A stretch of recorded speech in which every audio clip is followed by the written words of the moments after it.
Bridgestone is the official tire of the New England Patriots, and Bridgestone tires are now on sale through December 10th at all Sullivan Tire locations.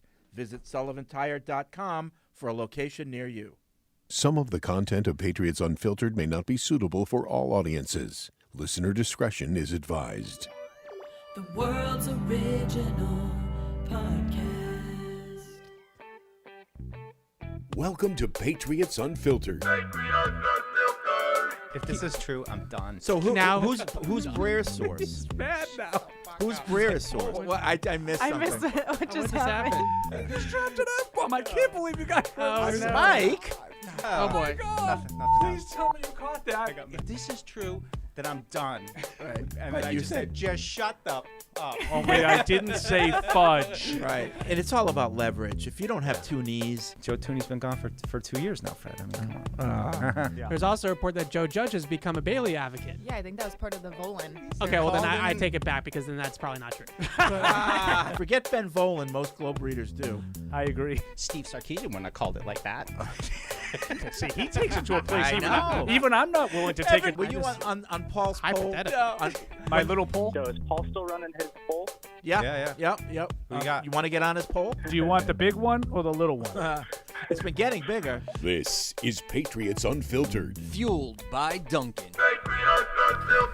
All right, welcome to Patriots Unfiltered. It is Thursday here at Gillette Stadium, and we've got another 2 hours of action-packed Patriots talk. It's Deuce, it's Tamara, soon to be Paul, myself, Matt in the booth, and Thursday means it's video day, I guess, Video right? day. Here we are. Yeah. Hi, everybody. Yeah. Hi. We're on video today. We have a lot to talk about because mainly I think Mike Reese's report that, barring, the only hurdle between Mac playing on Monday night is how he looks in practice. But Yeah. otherwise, he's good to go. Well, I think that was the thing to point out about it. Like, it seemed very carefully worded that Mac thinks he's going to be ready. Right. But we got to see how practice goes. We got to see, if he's able to clear. I mean, I still don't know if the medical has cleared him yet. But to me, this sounds like Mac saying, like, Thank you. I'm going to be ready. So whatever the coaches or the doctors or all that, this seems to me like Mac saying, I'm good to go. Okay. But I heard this morning that the line has gone from like 6.5 to like 8 because the wise guys think that Mac is going to play. So they like Mac. Yeah. It's getting bigger. Is that Yeah. is that what I'm to infer? Yeah, I didn't see. I just saw 7.5 all week. Yeah. Every Got day. 9 right now. It's 9 now? 9. So it's still rising. Yeah. I also think it's interesting, in addition to the ESPN report by Mike Reese, that also The Athletic is reporting from their sources that there is no quarterback controversy and that it's Mac's job when he's ready to play. I makes sense to me. Yeah. Why won't Bill just say it, though? I think there's some motivational So- things going on. So just out of curiosity, how do you think The Athletic can make a report like that? I don't know if Jeff Howe. Jeff It's Howe Jeff still Howe. works Mhm. there. Yeah, he Probably was his- talked to somebody. This was his Like report. who? I don't know. Do you think you talked to Bill? Not Bill. No. Yeah, I agree. Yeah. Not Bill. Therefore, I ignore that because Yeah. I don't think you talked to Bill. Yeah. I doubt Because it. he's the only one that can tell you if there's any choice, right? Yeah. Do you think he told Mike about Mac, or do you think that was Mac talking to Mike?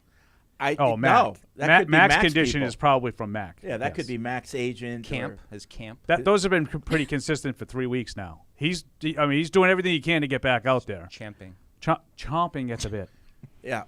Did you guys already go over chomping? No. No. That's a good Fredism.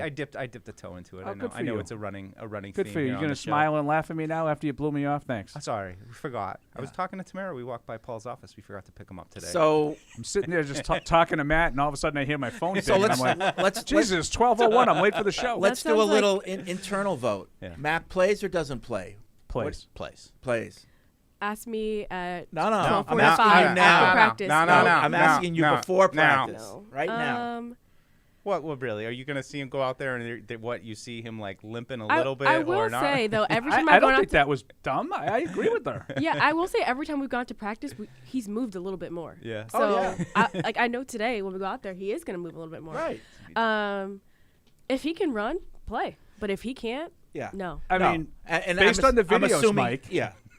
No, seriously. Based on the videos, Mike, because I know your answer, and don't lie to me.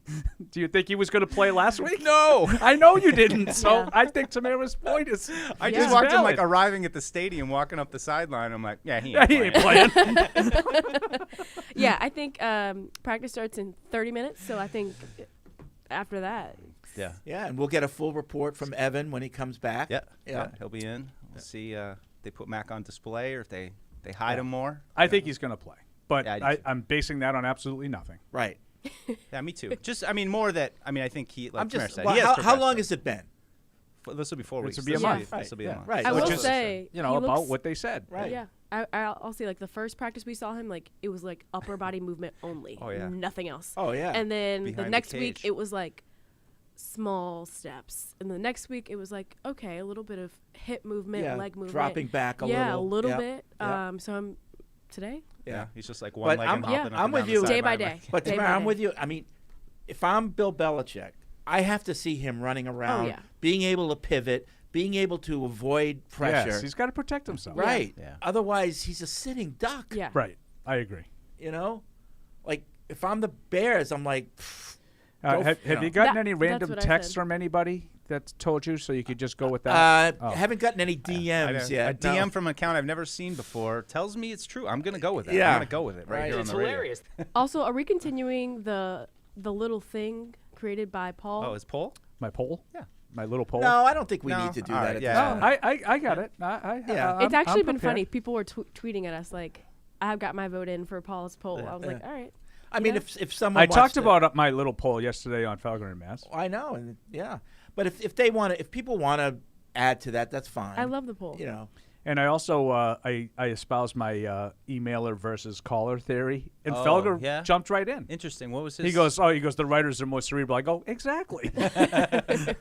well, I was talking to No Socks this morning, and he said he was listening to Paul's show yesterday, and you know that show, it's all zappy, Interesting. and this show, it's The callers. Yeah. The callers are all zappy. Yeah. Absolutely. That's And- that's an accurate portrayal And I think of. Birds of a Feather, you know, a lot of people are attracted to that show because of the negativity. They like it. It's fun. You know, they're you know, I'm not But- saying everybody. I listen to But it. people are like excited about Zappy. That wasn't negative. Oh, I know. No, but they're negative against Mac. They are. You know. And Yeah, but I think they're really excited about Zappy. I mean, I think that next year at this time, they could be excited about some other guy. Yeah. Like I just think they like Yeah. the new thing. Well, yeah. But I don't think it's a negative. I didn't really see much negativity yesterday. I saw like a lot of excitement about like this guy can do things. It's just, you can just see it. He's got it. You know, like that kind of stuff. Do you think, though, that people of those ilks see this as an opportunity to start to drive a wedge between Mac and Belichick and the Patriots and the fans? Oh, and, sure. You know, Sure. Like you think people in the Absolutely. media want to drive a wedge between? no, what do they care? The callers, the ones that hate Belichick. Why would you care? because drama moves the needle. Right. Like I think it's, you know, Yeah. more stories to go. But if you're you not think- going to get any more drama than Bailey Zappi taking the quarterback job away from Mac Jones. If you want drama, Oh yeah. you want needle moving, that's it. But this ain't going away. There's I a mean, reason why the anytime Patriots Mac- game last week was the highest rated game they've had this year. Yeah. At 1 That's o'clock. it. At 1 o'clock. That's it. Yeah. But I feel like going forward, That's true. all these things that we've heard are going to be fact now, and it's going to be, well, you know, Patriots didn't like how Mac handled that, and Right. and that's lingered, you know, even though we're here in December, and Mac had a 2-interception game. So is it time to go back to Bailey Zappi? You know, I think. Like Okay, so- that's what we're going to play. So do you think if Mac goes out and throws for 309 yards and 3 touchdowns, are you going to hear that? Nope. not after that game. Okay, so do you think if he doesn't play well that it's like unfair that he hears that? No, but I think people are going to be all too willing to jump onto it. I mean, I think it will take one game to be like, all right, should they go back to Zappi now? Like, I don't Okay, think is anybody that- thinks that Mac is. So the that's what I'm entrenched starter asking. Is we're that gonna stick unfair? there. Maybe a little bit. Maybe Well, a little it depends. bit. Yeah. I don't Mac think it is. If Mac goes out and plays poorly, it's not unfair. It's like, Like, it's not unfair. I guess that's But- the question. That's my point. Has he earned any benefit of the doubt? Like because he's probably going to have a bad game. So do you think if he doesn't Why? have Why? Why do you say that? Why Because would he it's the probably have a NFL. bad game? You don't think Mac's going to have a bad game No, the rest of the year? it's not like. Oh, whoa, Oh, That's yeah. not. Whoa. That's just that was Andy like Yeah, right there. I'm talking about the Bears. We didn't say he had to play a great game Yeah, every yeah. single game he plays. Yeah. No, I mean, I'm just saying going forward, like this isn't going away. Like this is, I mean, Bailey Zappi's going to hang over All Mac's right. head the If rest of Mac the time Jones he's here. plays well for say like the next 3, 4, 5 games and has a bad game, people aren't going to be calling for Bailey Zappi. I hope you're right. Some might, but hope you're No, right. you But again. most people won't. Don't take Yeah. my no one Yeah. I'm with for Paul. like 0. I'm Like with yeah, Paul. If he comes out and he plays rusty against the Bears, it's like you're going to hear okay. Bailey Zappi. Yeah. talk. Yeah. But it's like people might say Bailey Zappi, give him back the opportunity, or you could be like, okay, like first game back rusty. But then if he comes out against the Jets and does the same thing, then it's like, okay, Right. people are going to be definitely saying But if he Zappi. plays okay against the Bears and then plays even better against the Jets, and then he plays okay against the Colts, and then all of a sudden he has a bad game, people aren't going to be. No. There's not going to be a hue and cry. Get him out of there. He stinks. But if he has a bad game right away, in contrast to the good games that Zappi has had, yeah, he's going to hear some, and he should. Yeah, well, I guess I want where I'm at right now is how much good faith has Mac earned at this point. Like, I mean, I think any NFL quarterback going forward, there's going to be a bad game in there probably. That doesn't mean that you're going to call for the starter's head because he had one bad game, but I think going forward, this is now a thing. But Like, people and will. People will. I mean, Let me ask you this. If Dak Prescott that was plays a couple of really bad games, you don't. don't think people in Dallas are going to be talking about Cooper Rush? Oh, sure. Yeah, why would I? How why- much more latitude should Dak Prescott have earned at this stage than Mac Jones? more? So that's like it's par for the course.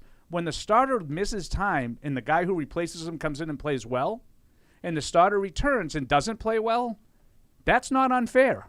No, and I'm not trying to make the point that like Mac should not get criticism if he doesn't play bad. I just think that knowing how this town works with sports radio, the Bailey Zappi thing, it's right in the back pocket now, and But- it's there ready to go whenever. And I'll- like right. whether or not Mac like plays great against great defenses or whatever the context is, any shakiness. I'll say we're going to that something. I'll Zappi repeat well. something I said, I think, last year about this show. It's very important for us to look at this fairly and talk about it fairly, because this isn't with Tom Brady where, you knew what was going to happen. I think fans really need objective criticism or praise. Right. And fair objective fair praise or criticism. It's really on us to do that. We shouldn't be taking sides here. We should call it like we see it. Well, it's like we were talking yesterday a little bit, and this was like during a break, and Tony was like looking at Mac's like last stretch of games when he hasn't like. He's like, yeah, he's got 7 touchdowns and 7 interceptions in his last like whatever many games, and I go, Tony, he's played 21 games in his career, and he's thrown 20 interceptions. I said, you don't need like a starting off point. You don't need to eliminate the good games and only focus on the bad games. Just use all of the games. He's played 21 games. He's 11-10 and has 20 interceptions. That's not like clouding it, to your point, Fred. Right. Like that's just kind of using the facts. Right. As basic. And he was like stunned. He was like, I had no idea he threw that many interceptions. I said, because we spent the whole year convincing everybody how wrong anybody was to question anything Mac Jones did. Now, on this show, I think we looked at the good and the bad. Mike and I had Mac Jones on our good list after a lot of games. We had him on the bad list after some games, too. We caught some heat on some of those games because he's a rookie. Yeah. But that's what it is. Yeah. Like, you have to, the way you just described that, Fred, I think is exactly what you have to do. You can't just ignore when something doesn't go right, and you also can't just ignore when Bailey Zappi played well. Sure. You can't just dismiss that and say it was easy. It was against a bad team. Yeah, it was. And most of the good games that Mac had last year were against similarly bad teams. We have to look at the best interests of the team. No, but I'm serious. I think like we need to be like that safe place where you can get honest opinions and not agenda filled opinions. You know? Yeah, well, I think this connects back to what your kind of philosophy was last season, where remember you were saying we really need to analyze Mac and be fair and really break down what he's doing well and what he isn't. And I think that's the same point. You have to continue, to be fair. I guess right now where I'm wondering is like, is there a level that Mac can hit where people just say, right, he's the guy. Zappe did well. Right, like Felger, that's where Felger is. Yeah. Felger thinks that Mac Jones is better than Bailey Zappe. He thinks his skill set is better. He thinks it's not like a blowout, but he thinks it's better. Whereas Tony and Jim Murray are like, I don't know. I think Zappe has played better than what I saw Mac play. So, like, there's a difference of opinion there. And where I will agree with you a little bit with the talk radio nonsense, which I call it nonsense, but you guys know I love it. I live for conflict. I love. No, this. I know, and that's where I'm searching out the point of conflict. But I do. I enjoy the debate. I enjoy the snark. It's not to be taken literally. Like that's why what Ben Bowman did, in all seriousness, is wrong. Like you can't just make stuff up. Yeah. So that's what makes it. That's what makes it bad. Or just repeat whatever you hear. Yeah. But what I think, like, if you ask a lot of talk radio guys, they'll say, what's best for the show they want to happen. Yeah. That's not like they want to drive. It's like, so it's not necessarily like we're going to drive a wedge between Mac and Zappe, but the better thing for their show would be if Zappe takes this job from Mac because it's way more drama. It's way more needle moving, to use your phrase. Do you root for that? Yeah.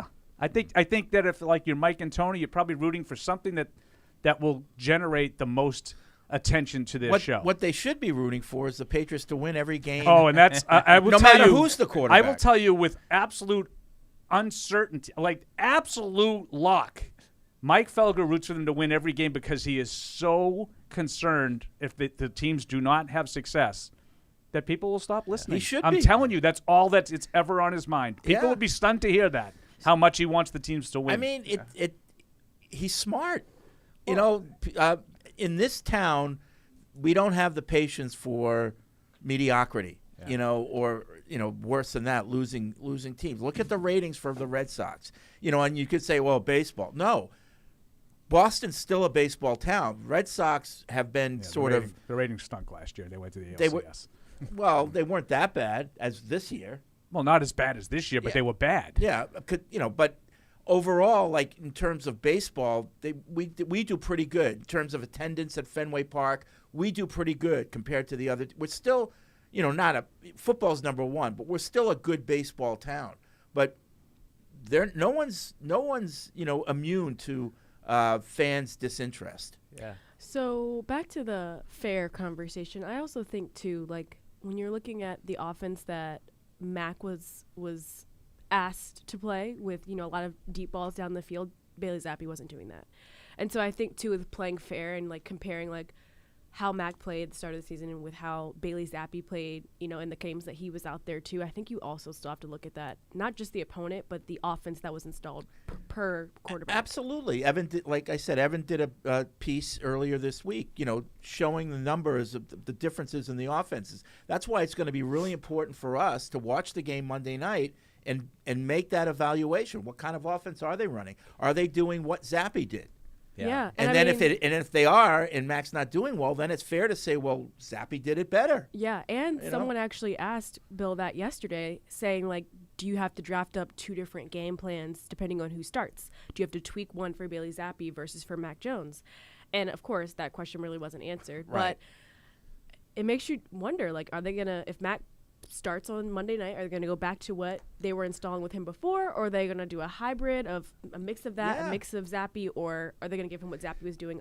Yeah, I thought in Mike's roundtable questions that he sent emailed to us today, I thought he had a really good one. It's like, how are your expectations, good job, Mike. How are your expectations different if Mac plays versus Zappe? Yeah. I think that was a good question because mine are different. Yeah. I have to admit, my bar for Mac is higher. I expect him to be a playmaker. Yeah. That's good then, because we have different answers. Yeah. Mine is the same. Yeah. Oh, I have the same expectations. No, I expect Mac to in and of himself to make plays, where I expect Zappe to just play within the guardrails, not make mistakes. So you want Zappe to still have his training wheels on?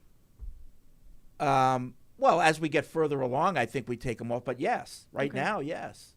I think so. I wrote two different things for both of them too. For Mac, I don't want him to come in and think that he has to play hero ball and just like completely show why he's so much better. Yeah, because if he does that, he's going to make a ton of mistakes.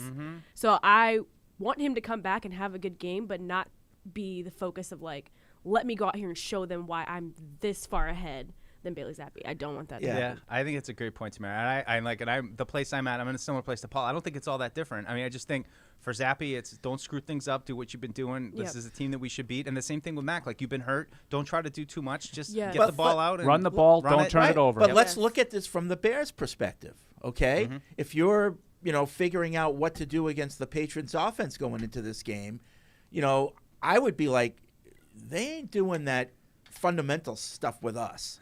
If they, and maybe they won't be successful, but like the testosterone. If they try that, football 101 stuff against us, we're gonna. Well, I don't think that. Do you think they ran football 101 stuff against Cleveland? I don't think it was as complex as what Mac was doing. No. I felt like they did more than they did with Zappi in the Lions game. Me too. Yeah. By a lot. Yeah. I agree, Tamara.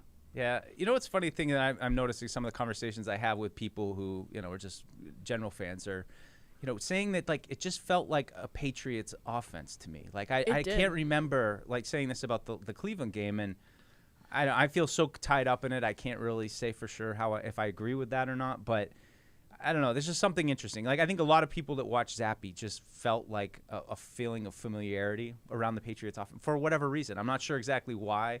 Maybe it was just the some of the continued execution stuff, but I think it's an interesting point. Does Matt come out, try to prove a point? Is he pushing the ball down the field into you have danger? to worry about that. I think that's that's why Tamara's point. I agree with that's that. a great point. Don't overthink it. And what you're telling about Mac of he's been ready to play, he's champing at the bit, all that stuff. That's the mark of somebody who might come in and be like, I gotta get regardless it done. of who the Patriot quarterback is. If I expect the Bears to throw the kitchen sink at him. Whoever the quarterback is, and whoever the quarterback is going to have to figure that out. Yeah, one more thing too. I thought Paul was remember when we got into mini camp and they were just like, wow, they're really throwing the ball down the field to Trey Nixon a lot. And I remember you being like, doesn't it seem like they're kind of doing this on purpose to be like, see, we can do this. And like, I wonder if that's don't make it a continuation against the Bears this weekend of like, oh, you guys thought Bailey Zappi was good. Wait till you see these bombs start dropping and just start chucking them down to and I didn't take you like when you asked the question, I didn't take it like how do I expect the two quarterbacks to play, like how well they play. No, just what your I took it as like expectations, what would the game plan be, and I took it as like like a continuation of what they've been doing. They're going to run the ball. They're going to take their shots with play action, protect the ball, get the lead. That's the formula for But here's the thing. I like I said, my bar for Mac is higher. He was a first-round draft pick. I don't care if he was the fifth quarterback taken. It should be higher. It should be higher. He's also been in the league for a full year longer. I expect more out of him than I do Zappi at this point. Yeah, but I'm not necessarily – I don't think that question was like, who do you think will play better on Sunday? It's like, what do you expect the Patriots to do on Sunday? What are my expectations? Yeah. I like that. I want, if it's Bailey Zappi, them to continue to add on what they did against the Browns. Like, I felt like they were opening up the playbook a little bit more, doing more with the offense with him than they did in the Lions game, obviously. So if it's him, I want more of that. So, like, in other words, if the game plan was exactly the same against Cleveland as it was, and Mac played, to your point, Fred, you'd expect him to have done better than Mac. Zappi did. Absolutely. But that's fine. I'm not telling you like that you took the question wrong. I'm just telling you I took it different. Yeah. I took it as how will they go about playing based on the quarterbacks. And I don't think anything will change. I took it a little differently. Yeah. All right. Well, that's in the eye of the beholder. But as many to Fred's plays, point, that's what makes it good. Is there's different ways as as many plays as Zappi made, I would expect Mac to make more plays. Oh yeah. Yes, I think that's fair. Yeah. Maybe Mac gets in and has a quiet start. I mean, quiet in a good way, not like he doesn't do much, but just takes what's there, doesn't force issues. Can you imagine if he threw a pick on like the first series?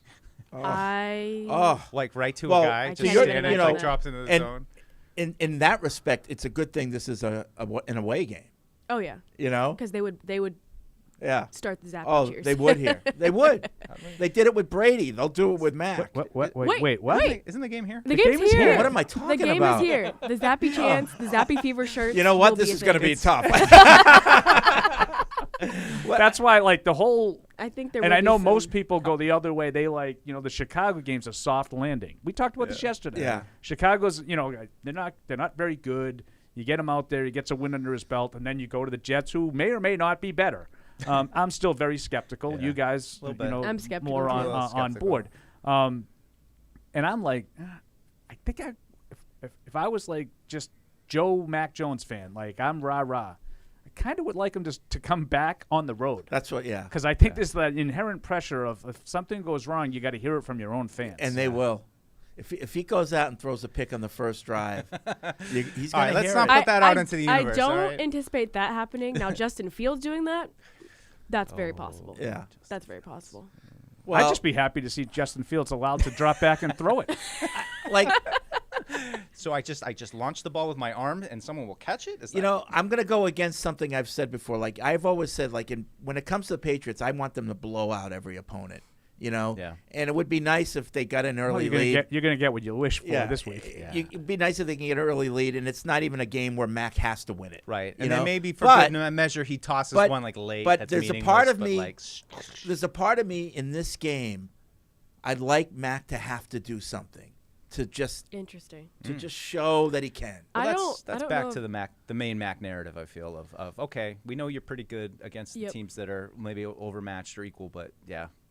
Something outside the box. I don't know. This week just Could see like the Bears getting like Khalil Herbert has like a 50-yard run on the first series, and it sets up a field goal. They're down 3-0, and then Patriots win 38-3. Oh, I thought he couldn't play from behind. Like one of those deals.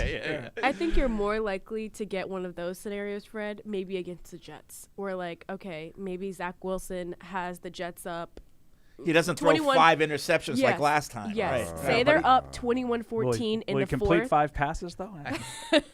Say the Jets are up 21-14 in the fourth, and then Mac Jones has to go down and score. Oh, I love it. I would love Twice. it. I would love it. I mean, I said You'd love him to succeed in that. I Succeed. don't think Yeah. you would love it as it was happening. No. This would be one of those that Tamara and I have We're to take gonna away lose your to the shoelaces. Jets. Oh, yeah. I'd be going crazy, Yeah. but just to get it out of the way. Yeah. To get it out of the way. some comeback wins. But I mean, if you're going to get a comeback win, you got to be down, right? You have to. Yeah. You have to stare that down in the Well, face. they got that I know. Houston game. We always got that one. Wait. We always got Houston. For the Chargers game, wasn't that like down to the wire-ish? Yeah, they were losing in the fourth quarter of that game, and then Herbert threw the pick, Yeah. which, that was a pick 6. That's So- how we so took let's the say- lead. Phillips. Yeah, that's Yeah, not Phillips. Adrian Yeah. Phillips. Yeah. So let's say the Patriots do just plaster the Bears. The Bears. Will Paul's With people Mac. be saying, "Oh, that's not fair. Mac didn't even have to play. I still think Zappy's better." You will hear some Yeah, of I that. You think- absolutely will. Yeah. Yeah, I think no. you will hear some of that just because Yeah. of statistically how bad the Bears are, unless you are, on Bill's side and have 1,000 great things to say about the Bears. Then Right. you might have a different perspective afterwards. So it's funny you talked about that, the opening diatribe about the Bears. Andy, I'm going to do the podcast with Andy, the Six Rings podcast for him after our show, and he told me they had a Chicago guy on. Half the guys that Bill was talking about, the guy wasn't even really I'm not even really aware of him. Like he's like some of the guy, like the special team guys. Oh, I So it's know. like, the guy from Chicago who covers the Bears is like, yeah, he's not really on the radar. It left me scrambling because I was writing the 10 to watch thing, and I kind of had finished it up, and then I heard Bill's thing, and I was like, special teams. What? You know how you always like to read into things, Fred, when Bill talks, and it's like he never said that Dan Campbell, that he never said Detroit's well coached. Right. So you know that the longer he goes with a bad team like that, the more confident you should be that you're going to get an absolute ass kicking. This is how we talked about the 04 Cleveland Browns being explosive with the ability to score from anywhere on the field. Like he went on for days and days about how productive their offense is, and they're like the lowest scoring offense in football. Like when he does that, you know that he's looking at that and it's like, oh man, I just got to come out and just throw stuff out there because this team can't do anything. Yeah. Well, it's going to be interesting. Monday night, Patriots Bears. I said this is my like the last uninteresting game to me. Not that any game is uninteresting. I just but said it like, was interesting. He says it's uninteresting. But Well, you're right. I mean, for that. But as far as like the It's opponent, uninteresting. this is the last opponent that there's really nothing for me to glum. I know the Jets are the Jets, but the Jets are a divisional rival, and I think that's a really big game. But otherwise, I don't care who they're playing. It's our quarterback situation makes it interesting. And that'll carry us. That's through here. that's what I'm talking about. See, so you're falling into it. You're going to be completely reactionary based on one game. You're the guy that Mike is making fun of. I'm going to go into it really nervous because I want Mac to play well. Yeah. Oh, I know. You know? Wow. Like I don't have a dog in the fight. want So the if he quarterback to doesn't, play I well. think the other guy's playing great. So I know. and that's doesn't like, really. It doesn't matter to me at all if Bailey Zappi ends up being the guy or Mac Jones ends up being the guy. and that's like This ain't like Drew and Brady for me. Like I had, No. I liked Drew. No, I had a stake in that one. This is It's such a it's present. not like I'm like this big Mac guy. It's just like I want our first round pick to be our quarterback. well, I don't want to have wasted that pick. But if that's Bailey fair. Zappi is better, what do you care? Yeah, what do you think his ceiling is, Paul? I don't think it's much different than Max. I really don't. Okay, so you don't think that. That's fine. So you don't care. I do. But I'm just saying, forget about what you think of a person. What difference does it make if this guy ends up being better? I hear him on just the draft pick thing. I mean, that's that's a little bit of frustration. But I'm with you otherwise. I get it. But you know. Isn't the goal to make sure you have a really good quarterback? Yeah. Right. So whichever guy is really good, what difference does it make? Well, that's the key. No, I'm not saying that one guy stinks and the other guy stinks worse. No, I'm but- saying one of them is really good. Well, that's right. If Zappi ends up being like really good, I'd be like, wow, they found another diamond in the now, rough. That's great. If you're asking me my opinion, I agree with you. Right. Like I don't think that he's as good as Mac Jones. You know, so it's just, I never expected this. It's we don't realize that, but this is NFL reality. Yeah. Like most teams don't just go from one great quarterback to another. Most teams go through this kind of purgatory where they're looking for that, and I want to, And we've make been that in it. window smaller. Yeah. I was going to say we're in the purgatory. It's We're 3 in years. purgatory right now. Yeah. I mean, can you remember a time like this in another NFL team where there was, certainly an incumbent starter who is good, but maybe, hasn't quite proven that he is an elite quarterback, and then you have another guy kind of nipping at his heels a little bit who, who isn't ends up taking the discernible job. that, Mostly like, it's and then it's they're because of injury and stuff, but like what Washington happened, what happened with Robert Griffin and Kirk Cousins. that's a good one. It was Yeah. mostly because of Mike Shanahan ripped up Robert Griffin's knee. Right. Yeah. He played in a game he had absolutely no business playing in and ended up doing irreparable damage. It was never the same. But they've drafted both of those guys. One was in the first round and one was in the fourth round, just like this. And Yeah. but In now the same year. But RG3's first year, he was real was good, great. wasn't he? He was Yeah. great. And then he got hurt. Yeah. He got hurt in the playoff and they game. rushed him back. Yeah. Mm-hmm. And then they played on that terrible field, and they got a lot of criticism for rushing him back, like Fred said. He was better. He was never the better same. than Mac his rookie Oh, year. God, yeah, yeah. Yeah. Just don't remember. Yeah. I remember him getting hurt. But that exact scenario you're talking about, I can't remember of where you had an incumbent, and then got on the second guy. yeah. that's kind of there. No, it's Usually when it happens, you have two guys that aren't all that good. Like Steve Grogan and Matt Cavanaugh, Yeah. Kind of thing. yeah.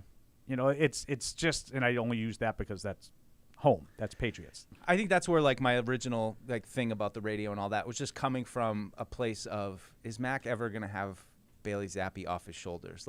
Because I think, where we kind of come out is that, I mean, Mac's good, but I think he needs to prove something we haven't seen yet to hit that next level. And The can he problem get with there? Mac is this happened too early in his career. Yeah.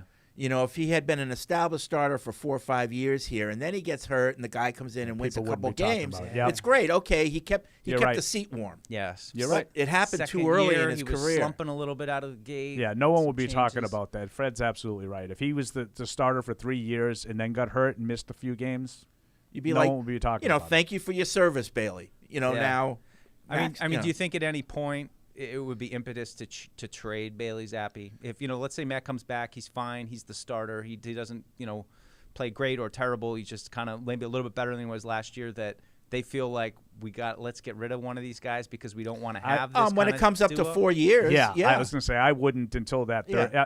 I would because they're have both him, up the same year, right? Assuming if they picked up Max. ostensibly, yes. But I would have. I'm with Fred on this. I would wait till the third year, and maybe going into that fourth year, if I thought that I could get something, then I would.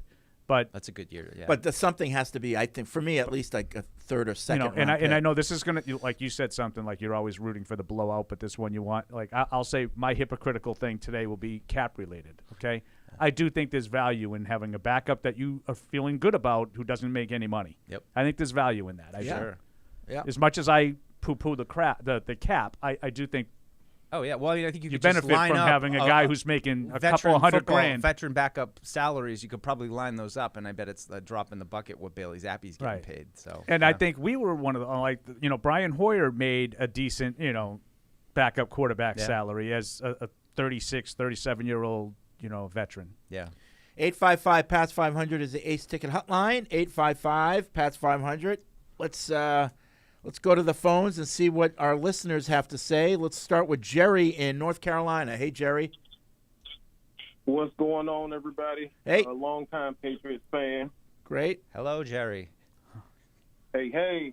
So I got really a statement and two questions. The statement goes like this. So I think one of the biggest things a lot of people are missing when it comes to the difference between Bailey Zappi and Mac Jones is when you see Bailey Zappi, you see a little bit of that twinkle of Brett Favre in him, a little bit of that gunslinger versus the long-term thinking thing that you get with Mac Jones. Okay. So which one do you like? What do you say the long-term one? You get the methodical thinking, processing type situation with Mac Jones. I got you. And I got you. that a lot of times gets him in trouble and he misses reads. Well, here's the thing. If That's an if interesting way of numbers putting mean it. anything to you, Zappi had some pretty damn good numbers in college. Now, albeit against lesser competition, but man, he chucked the ball around, Yep. right? Yep. Yeah. So which one do you let me prefer, ask you this. Jerry? So let me ask you this before I answer that question. Let me ask you this. If Bailey Zappi was at Alabama with the same tools that Mac Jones had, do you think it would have been a different result or it would have been higher? Oh God, I think it would have been the same result. I don't know. I mean, I think you how could much plug better any can quarter- they have been? Yeah, I think you know? could. I think you could plug any quarterback Yeah, in that's with that the team, thing. and you would have had the same result. You got receivers like Waddle and I mean, It's everything. yeah, everything. It's the coaching. the line. It's the line. It's the receivers. It's the defense. yeah. It'd have probably been Right, similar. So Yeah. what I'm saying is, would we still be having the same conversation as if he's a backup quarterback if he would have played at Alabama with the same tools? It's a good point. It's a good point. The pedigree, So I'm going the, to put you down for Zappi. the competition would have been there. Yep. Yep. For now. Yep. Yeah. Okay. It's the gunslinger. Okay. But my question is, when are we going to start seeing more of the trip sets with the wide receivers? Like, we got Kendrick Bourne, we see Thornton's back, we still got Jacoby Myers. I feel like we can get a lot more play actions off those trip sets. I think whether we've it's seen a little bit of close that. to the And line I'd have to or- ask Evan, but I do remember them. I lining don't up have at- the numbers because I don't care, but I see like They- Parker, mostly Myers, three and receivers. Yeah, they've Thornton been out there mostly together. three receivers all Yeah, year. and in a trip set too. I've seen them all on the same side, like stacked, and Yep. I've seen a little bit of that. Yeah, I mean, I think three receivers is their most popular personnel group. Yeah. I mean, Again, they I played don't- almost entirely the first couple weeks too in it. Yeah, so I think you'll see a little bit more of that, and I think you've seen already a little of it already. I mean, I think Yeah. injuries will depend on it, and I don't know. They feel like they can build off anything that Jonnu did. Yeah. Can that bump up the two tight ends at all? But I think that the injuries to Bourne and Aguilar are the big question. It makes us a little thin right now. Yeah. All of us, before it was like, oh, we've got this glut of wide receivers, and now You we're might need Trey Nixon. yeah, right. So, Yeah. last question. Is there any truth to the Patriots looking at DJ Moore? I haven't heard anybody connect DJ Not Moore that to I've the seen. Patriots, but I don't really look at a lot of that stuff, so I haven't seen it. I haven't heard seen it. it either. I haven't heard All anything. right, I got a wide receiver one for you. Thanks, Jerry. Thanks, Jerry. So, like, we were talking about Jeremy Fowler had Bourne and Aguilar as possible trade candidates, and, my initial reaction is like, well, I mean, obviously they're not going to get rid of both of them. I think they would get rid of one if they got rid of any of them. But what if they traded Bourne because they thought they could get something for him and then signed Odell Beckham, who's now seemingly getting close? I saw something like the Chiefs are now, involved in that. It no longer looks like it's a foregone conclusion that he's returning to the Rams, which I think most people entered the season thinking he's going back to the Rams. Yeah. Maybe he's looking at that offensive line and saying, what good is it going to do when Stafford gets killed every play? I'm not going to be able to do anything. But would you be willing to entertain that, Fred? If they traded Bourne, maybe got a draft pick or two, and signed Odell Beckham. When's the deadline? November 1st. I'm just thinking, do I have enough information to say, okay, we've got a shot, it's worth bringing him in, or like, it ain't going to make a difference? I think so. I would. I mean, I would. Yeah. I mean, right now, my feeling about this Patriots team is that I wouldn't probably want to stack them up against Buffalo, but I think if you added one more receiver to the mix, I'd take them against, straight up anybody. I mean, I don't know, they'll beat anybody. They could beat or lose to anybody, I think. Guess so. Outside of maybe a couple how much top-tier better do you teams. think the Patriots are offensively with Odell Beckham instead of Kendrick Bourne? I'd like to believe that they would be. If he's healthy, they would be I better. think they'd have to be, right? They'd be better. Yeah. They'd be better. I don't know how much, but they would be better. It's hard to know where Odell Beckham's at, how he would kind of fit into things, and if he meshes better with now, Zappy if they or were not. using Bourne like last year, I would probably say, What's the point? I don't really. I'd rather have the guy that's been in the system and work, and I know he works, and as opposed to bringing a guy in who has more talent. I don't think anybody would argue that Beckham is a better player than Kendrick Bourne. I don't think anybody would argue that. Maybe some of the wall defenders, but I think most people would admit that Beckham's a better player. Yeah, but maybe not necessarily better for your team right now. And I think you're right, though. I think there's still a part of me, though, that's just like, can we just play Bourne more and get more out of him? I mean, he's got the toe injury now, too, which is probably going to complicate those matters a little bit. But I don't know. It's tough. I mean, it's a tough balance because Aguilar has the big contract, but he probably has a little bit more appeal, I would say, just to other teams that he's kind of been around a little bit, had some success in Philadelphia. Bourne, it's a little bit harder, I think, to translate. Like, how does he fit into everybody else's team? But he's more affordable, so that might make him more movable. I think at the end of the day, they're going to just stick with what they got at receiver, though. Let's go back to the phones. We'll go to Anthony in Seattle. What's up, Anthony? The world's original podcast. You got it. You got it. I love that, man. I love that. Hey, couple quick things. I completely drew a blank. Not so quick.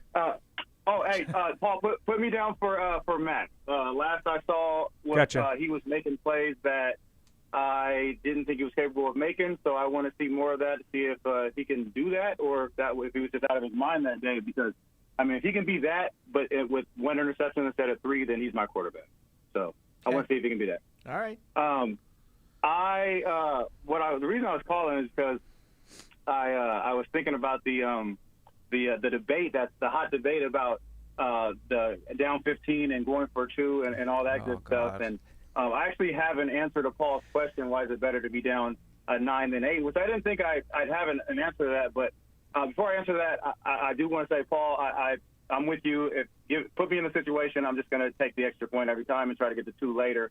But when people were calling and emailing with their analytics, and they brought analytics into the picture, I don't want to say it changed my mind, but they made me realize that it's more of, if you're going to look at it from an analytics standpoint, it's actually just it's the same thing. It's like right down the middle. You're either going to be successful on the 2-point conversion or unsuccessful. Whether it's the first time or second time, you're either going to be tie the game or you're going to be down 2 points kicking an onside at the end of the game. But one slight advantage to what you were asking, Paul, why is it better to be down 9 than 8? If you're just asking that question in general, of course not. You'd rather be down 8. But if you're looking at it from in that scenario, and you're using analytics, you have to assume, okay, the same percentage, the same chances is that you missed. You either made the 2-point conversion, or you missed the extra, or you missed the 2-point conversion, whether you went for it on the first or second attempt. So go off the premise that you missed the 2-point conversion either way. Well, then if you're down, let's say if you're down 9, then that means you've already failed. If you're down 8, that just means you haven't failed yet, right? So if you're down 9, you kick the ball off, which I think that you're also still got time to kick the ball off if there's 6 minutes left. No, you don't. Play defense. But either way, that's neither here nor there. You say, let's say you're driving, you're going fast because you need 2 scores, right? Let's say you get to a 4th down and you got a couple timeouts left, 2.5 minutes left in the game. If you're down 9, you've already failed, and you're in field goal range, the field goal is in play. If you're down 8, the field goal is no longer in play. So in that same scenario, you continue to drive. So you convert the 4th down. Wait. Go ahead. So you're down 9. The field goal's in play to make it 6, right? Correct. So why down 8 is the field goal not in play to make it 5? Either way, you still need a touchdown. No. Because yes, the field goal is in play, but you're going to get crucified, right? Because you don't know that you failed the 2-point conversion yet. So if you absolutely can kick the field goal to make it 5, but then they're going to, would you kick a field goal? You got to go. You know what I mean? No, because Bill Belichick was down 8 and didn't kick field goals in the 2015 AFC Championship game against Denver, and he got crucified for it. Because if they had kicked field goals on those 3 trips, they wouldn't have had remember, they ended up getting the touchdown and ultimately didn't get the 2 in the last minute. No, Anthony, I hear. And I summarily dismiss the fact that the 2-point conversion play is always the same percentage. Like if you miss it early, you'll get, chances are you get it late. You can't tell me that if a team rallies for 15 points in the last 6 minutes of the game, that the chances of them getting the 2-point conversion in the last minute aren't better than they were with 6 minutes left before the comeback has even started. Like, you can't tell me emotions don't count. 28-3. Did you think there was any chance that those 2-point conversions weren't going to get converted? No. The train was rolling. Yeah, But if you asked me about a third down, a third down play in the second quarter, I would have told you there's a chance they'll get stopped. And the defense was gassed. Right.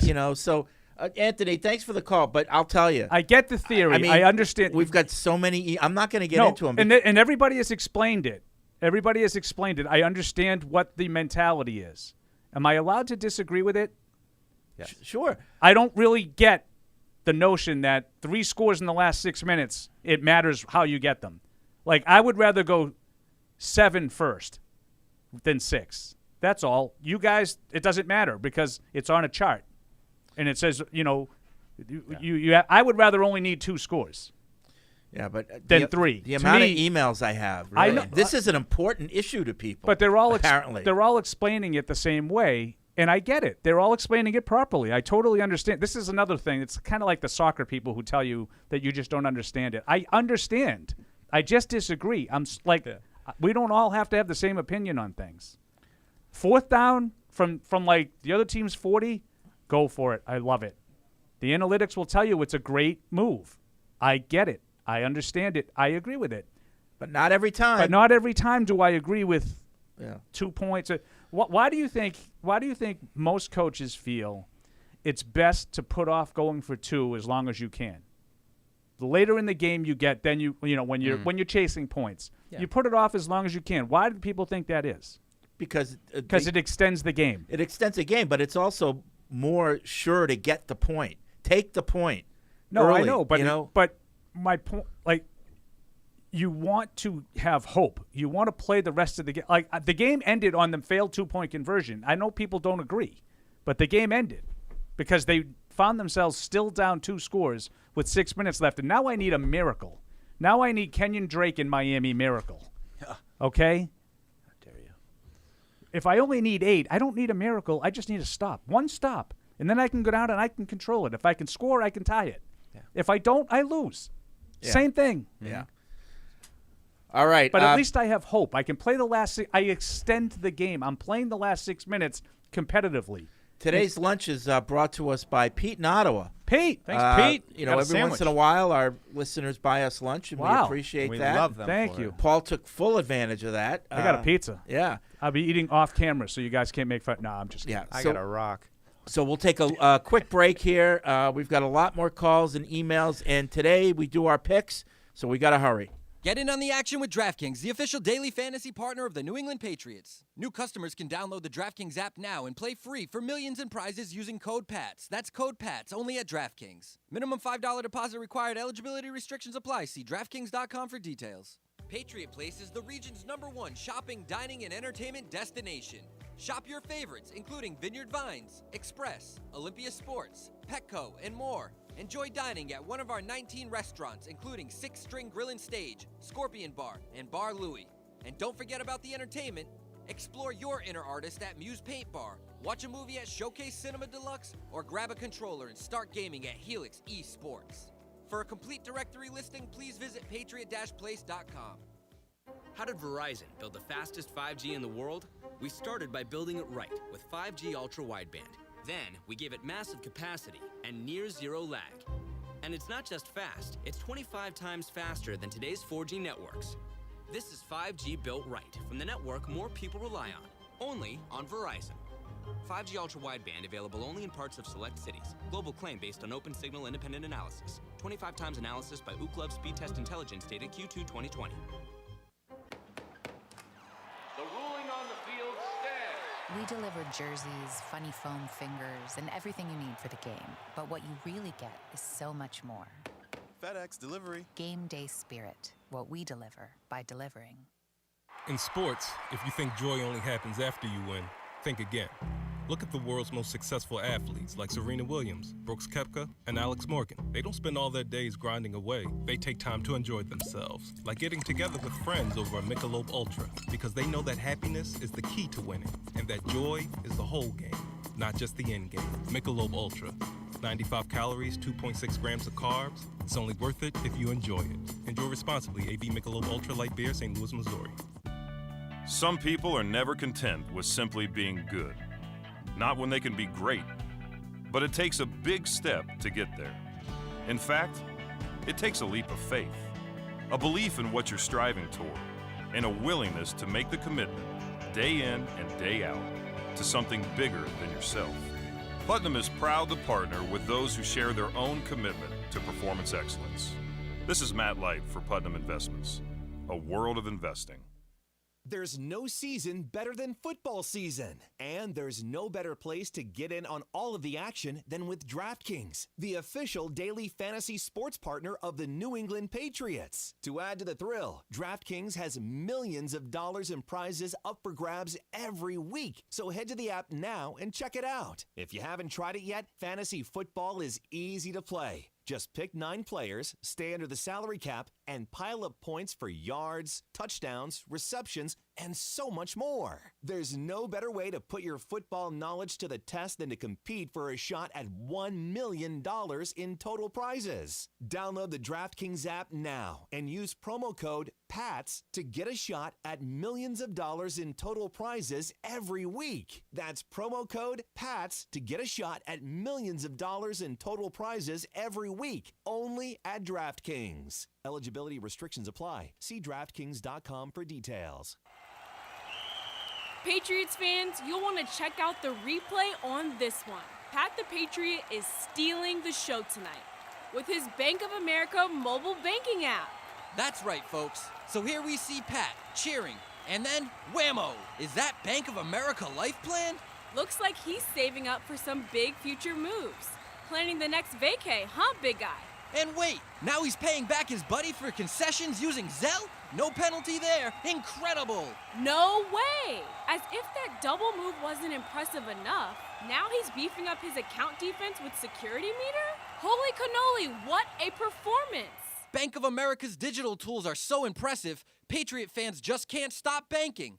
Learn more at bankofamerica.com/banking. You must be enrolled in online banking or download the latest version of the mobile banking app, only available on select mobile devices. Message and data rates may apply. Terms and conditions apply. Member FDIC. Want to get into the game? Get coached up at Dean College. Equipped with exclusive academic partnerships featuring the Patriots, Revolution, Providence Bruins, summer baseball, and more, our classrooms are set up for success by learning directly from the pros. Dean College has programs in communications, sports management, business, and marketing with unprecedented hands-on experiences.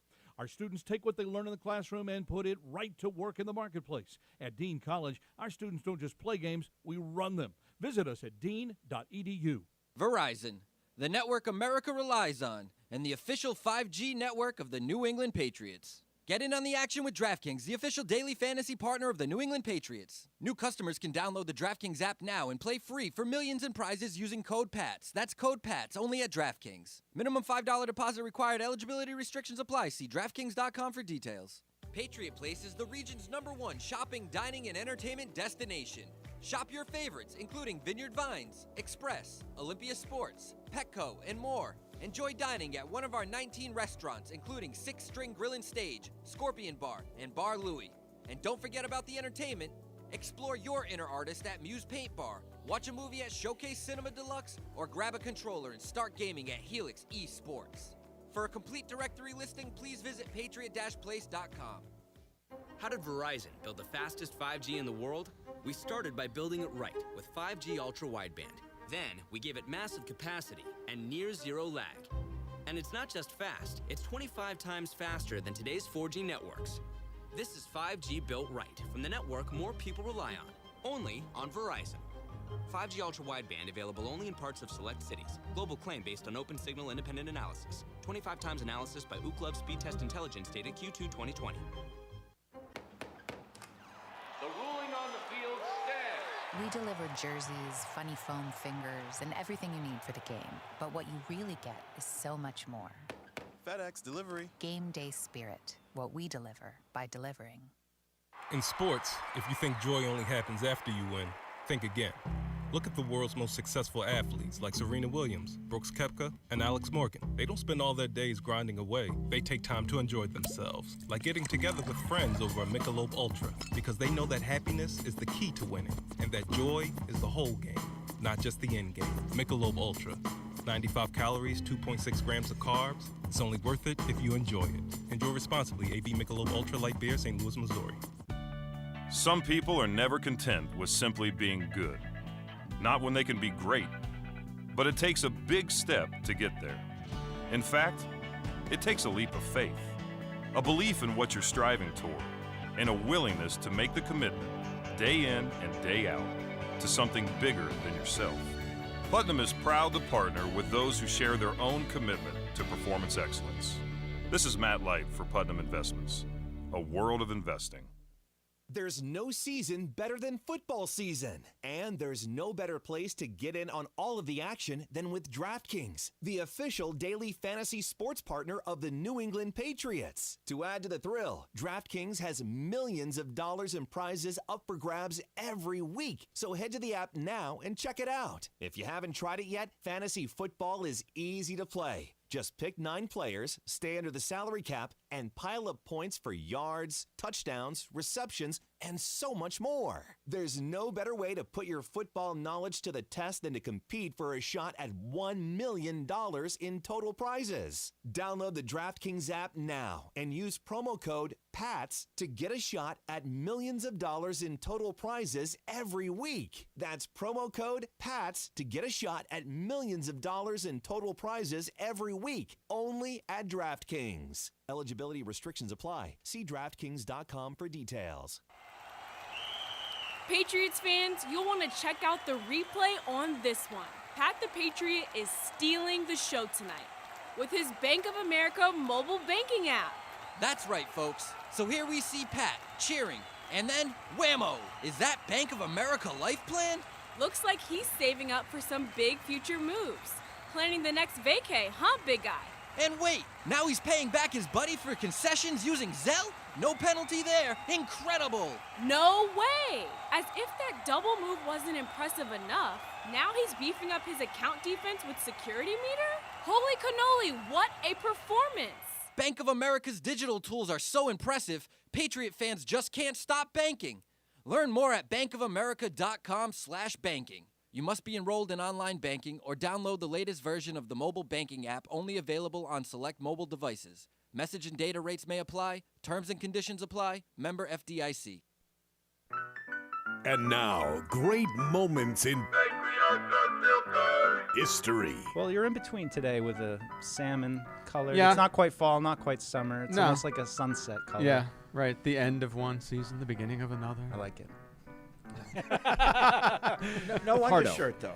No. Yeah. It's human. You don't have one either. No, I never wear an You undershirt, fur-bearing but- animal. But you often wear an undershirt, don't you? With a dress shirt, yeah.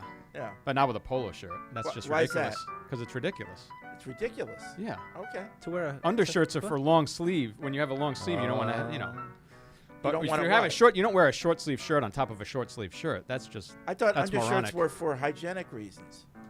It's moronic. Why do you wear an undershirt then? When you have a long sleeve shirt, Yes. like a dress shirt, Yes. you want to have something so that in case you get a little warm, with the perspiring. the dress shirt doesn't get. So you don't care about that. perspiring. Because it looks ridiculous to have a short sleeve shirt on top of a short sleeve shirt. I feel attacked right now. And I don't care for this. And Deuce has one. Deuce has it on right now. Not only that. And I don't really understand the difference. One layer. He just called you ridiculous. I know. Deuce. I know. I'm trying to explain it. I'm going to storm out of here. Cannot be made to look ridiculous. One layer is is cooler than 2 layers.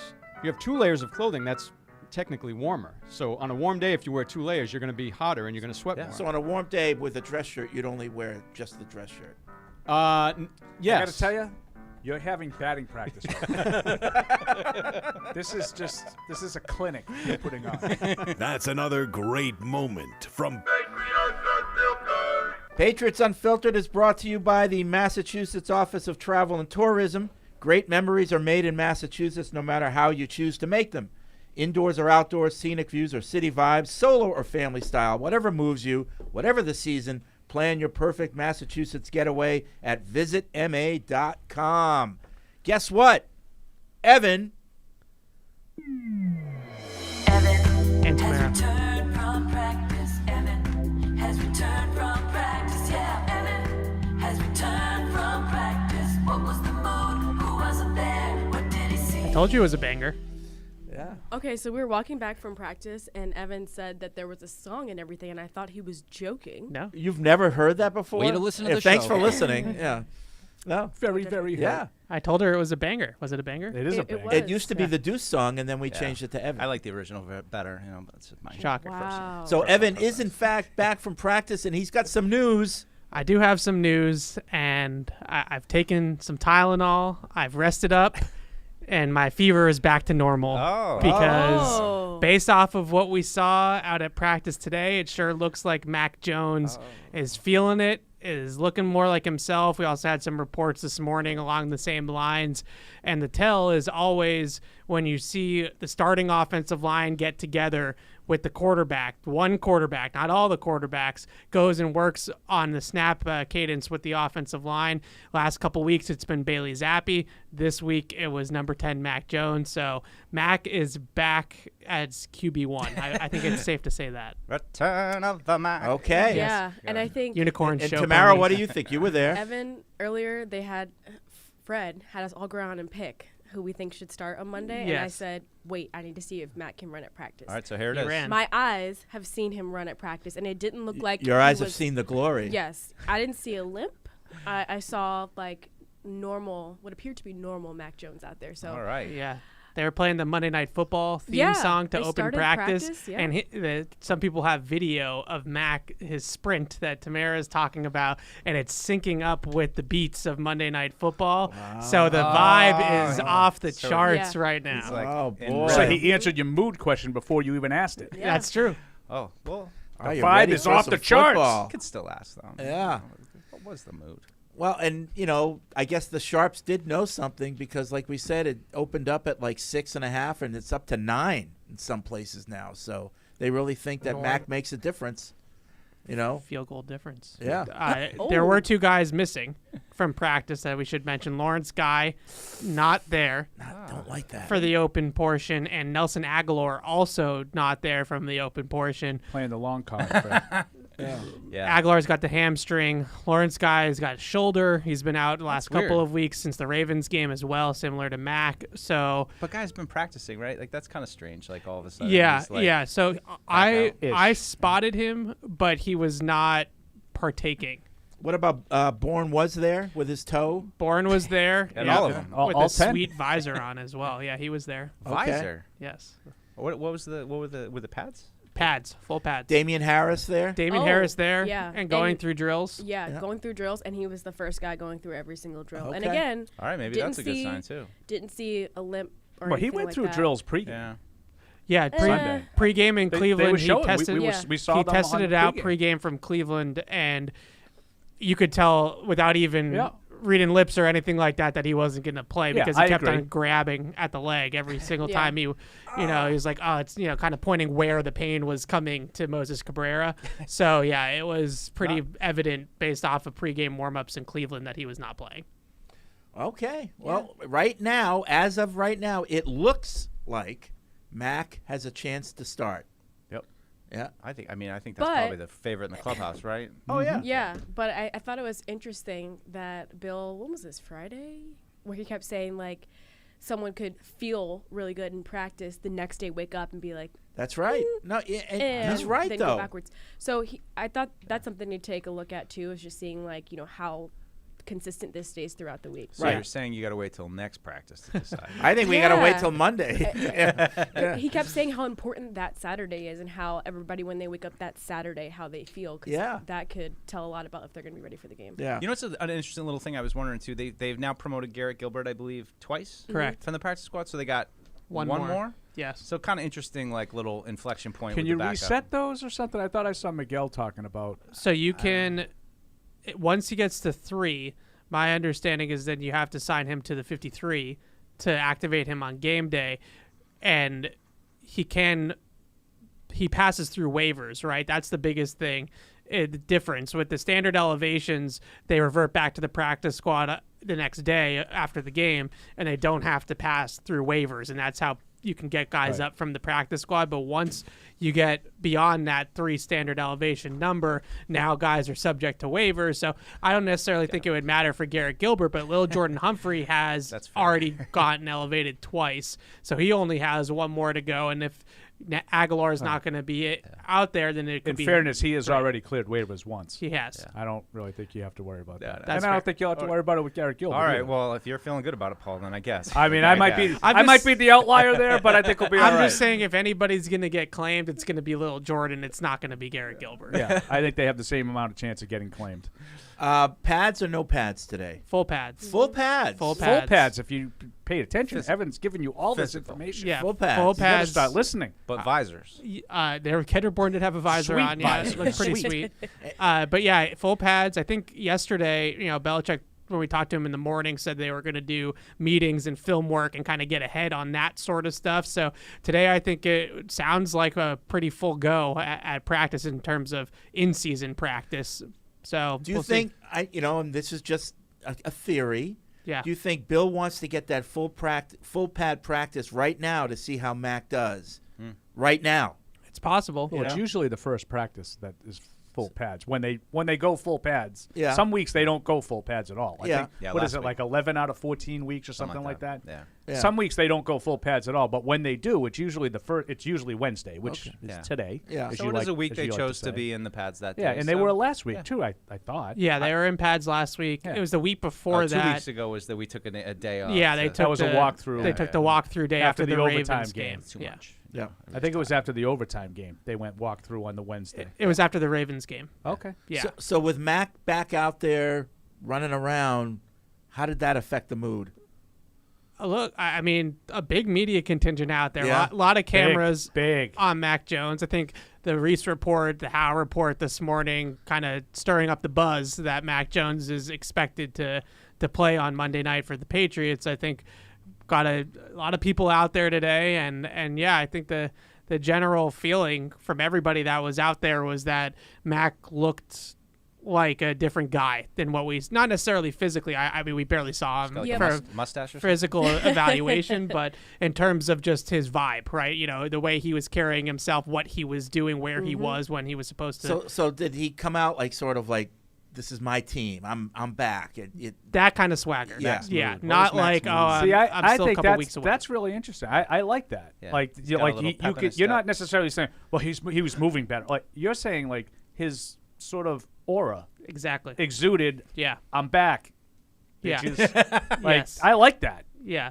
I like that. You like that? I like that. Yeah. I'm little Kirk Cousins like that. Yeah. He's excited. No, but I'm being dead serious. Like you said, like when they usually break out and they start going, through their stuff, and Bailey Zappi was leading those periods Right. last week, and today it was Mac. I like that. Like this is my team. I'm the guy. Hey, Bailey, you did a really good job. Thanks good for job. filling in for me, kid. Yeah. Thanks for not allowing the train to go off the tracks, but I got it from Totally. here. Yeah. Just give me the keys. I see what Evan's I talking like about it. though in some of the videos. Like he looks like like a kid like running to his dog after school or something. I Like, don't he's think got that's that, like, insignificant. happy I don't know. run, Maybe I'm making Seems too like much he's of it. No, but you're not. I like that. That just wasn't what we saw Yeah. in the last couple weeks that we've seen him out there participating in a limited capacity. And I'm not saying he won't be limited again today. Right, But and he's just going his to be general limited on vibe. Monday. Like Oh, he's yeah. not like Yeah. he had a serious high ankle sprain that didn't just disappear Yeah. in 4 weeks. I know he's going to be limping. I know it's not going to look great, but I just like his vibe, the way you're talking about. Yeah.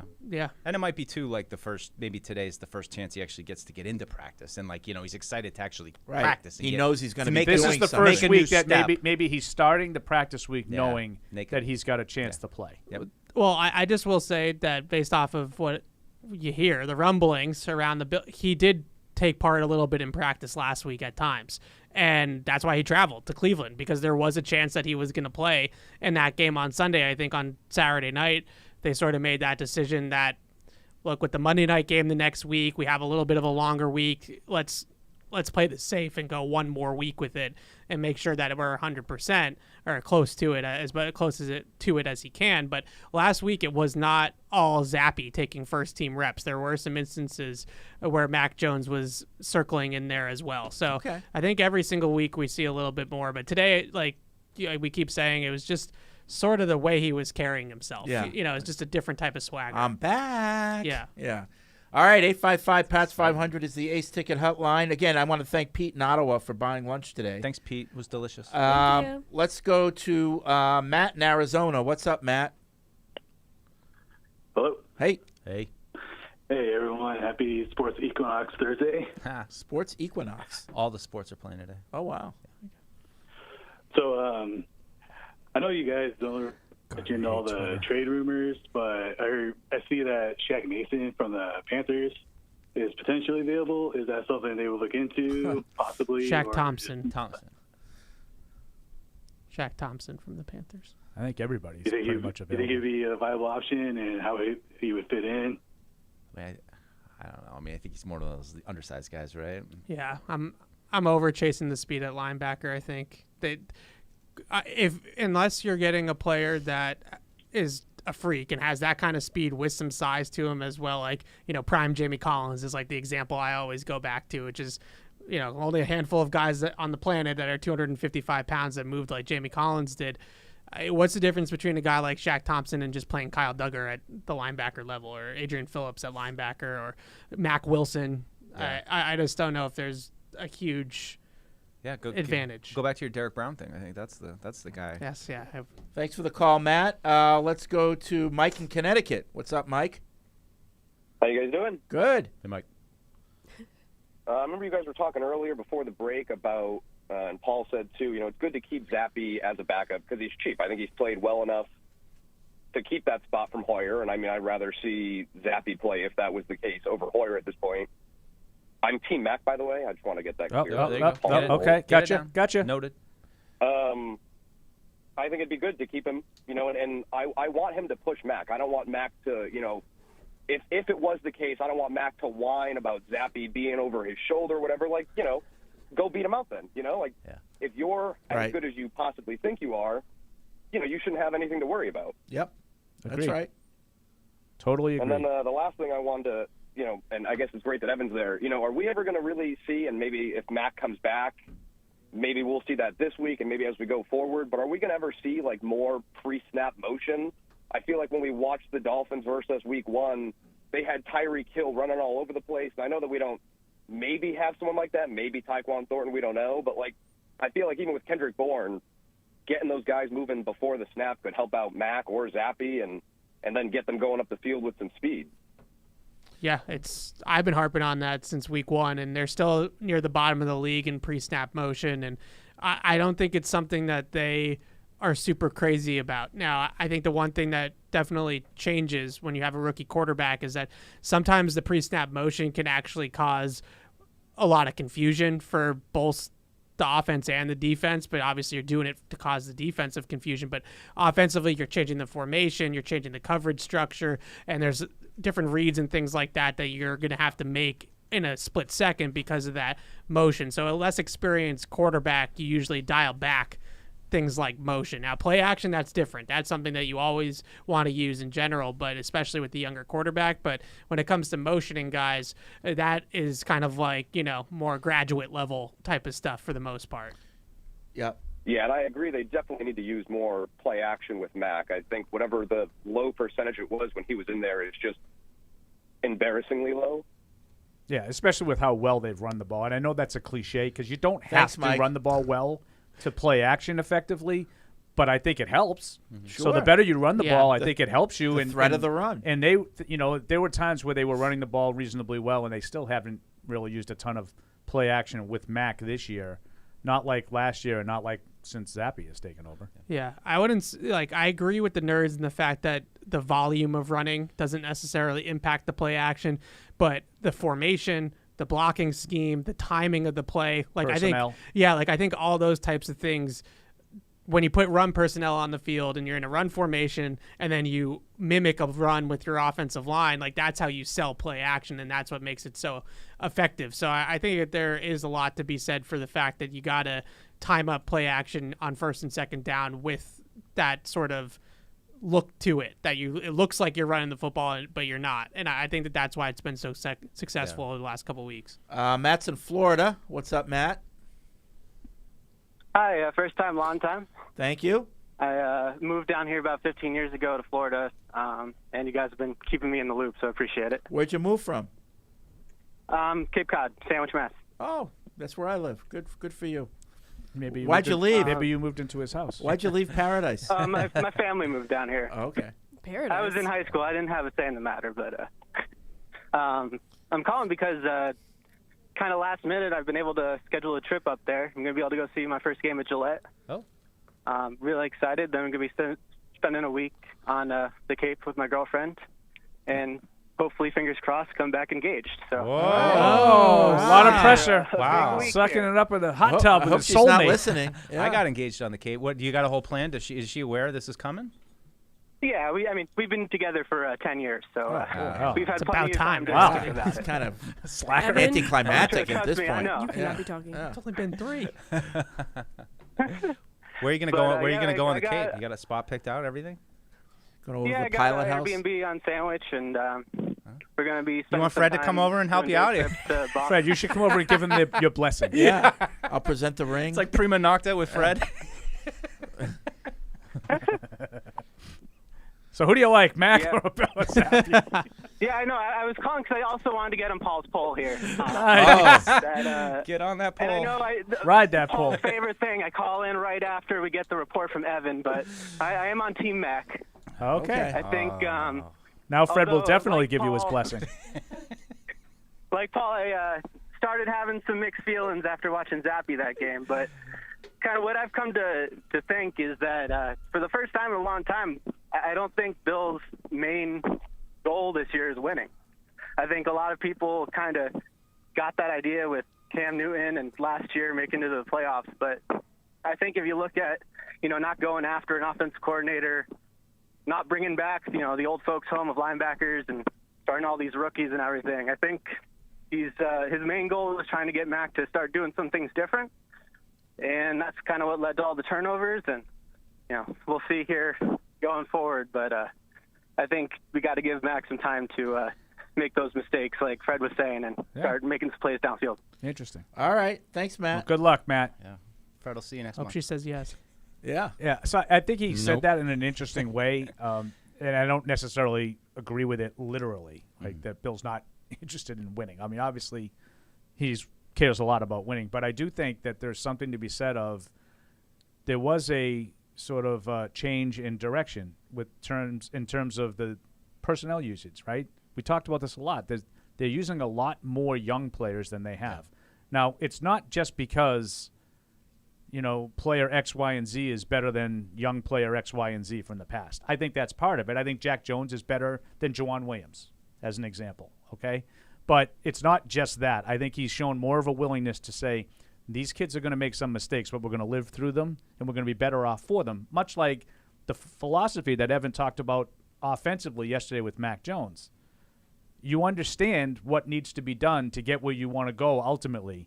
And in order to get there, you're going to make mistakes along the way. And you might not be as good as you could be this year with Mac Jones figuring out how to make these big plays without turning the ball over. But I think Bill hopes down the road I will have an offense that's capable of playing with anybody, not just the bad teams. Yeah, I still go back to the Saban thing and he did it Can't play defense anymore. much before Bill, because I think he was actually asked about it maybe last year. Someone asked him, and I think Phil Perry asked he him didn't about it. really like the He bristled the at premise. it. Yeah, he said, "Oh well, It's we won." excuse for your defense. to Well, be we like, well, won a can't- Super Bowl 13-3, not too long ago, right? Stuff like that. They also scored 100 points in the 2 games to get to that Right. Super Bowl, but whatever. Right, but I do think that he's kind of coming to that realization a little bit more now, and the sort of the blueprint that you look at, it's not necessarily that you can't win in the meantime or you can't be competitive in the meantime, but you look at what Buffalo did or what Kansas City did, and sort of this build up with the young quarterback where really you're looking to hit the ceiling in like year 3 or 4 of that rookie contract. So we're in year 2 right now for Max. So this is kind of like the appetizer, right? Like this is the setup. Now next offseason, you got a bunch of money again in free agency. You can make some more moves to fill the holes or maybe upgrade certain places of your roster. And in years 3 and 4 is really where you want to be at that peak of maximizing Mac Jones. So this year, not necessarily, I don't think in the building they would say we're not trying to win or we're not trying to contend. That's why I or said anything I like wouldn't that. take it super literally. Right, but I agree. do think that it's a rebuild. So obviously it's going to take a couple of years. Yep. Let's go to Bailey in Connecticut. Zappy? What's up, Bailey? Are you mad? Hey, how's it Are going, you guys? mad because you're not getting the 1 reps? I didn't think Mac looked that good at practice. I don't want to be QB2. Sorry, Bailey. Hey there, guys. I'm going to say right now go with Mac, absolutely. I think last week showed that we are, still a system team where our play calling was looking great last week, probably the best it's ever looked this season. We were really, really splitting that coverage, and we were blocking really, really well, so it opened up a lot of that play action. And so I think, we're looking really, really solid going into the midseason. Okay. Thanks, Bailey. Appreciate the call. Let's go to Dwayne in Boston. What's up, Dwayne? Hello. Hey. I have a question for you.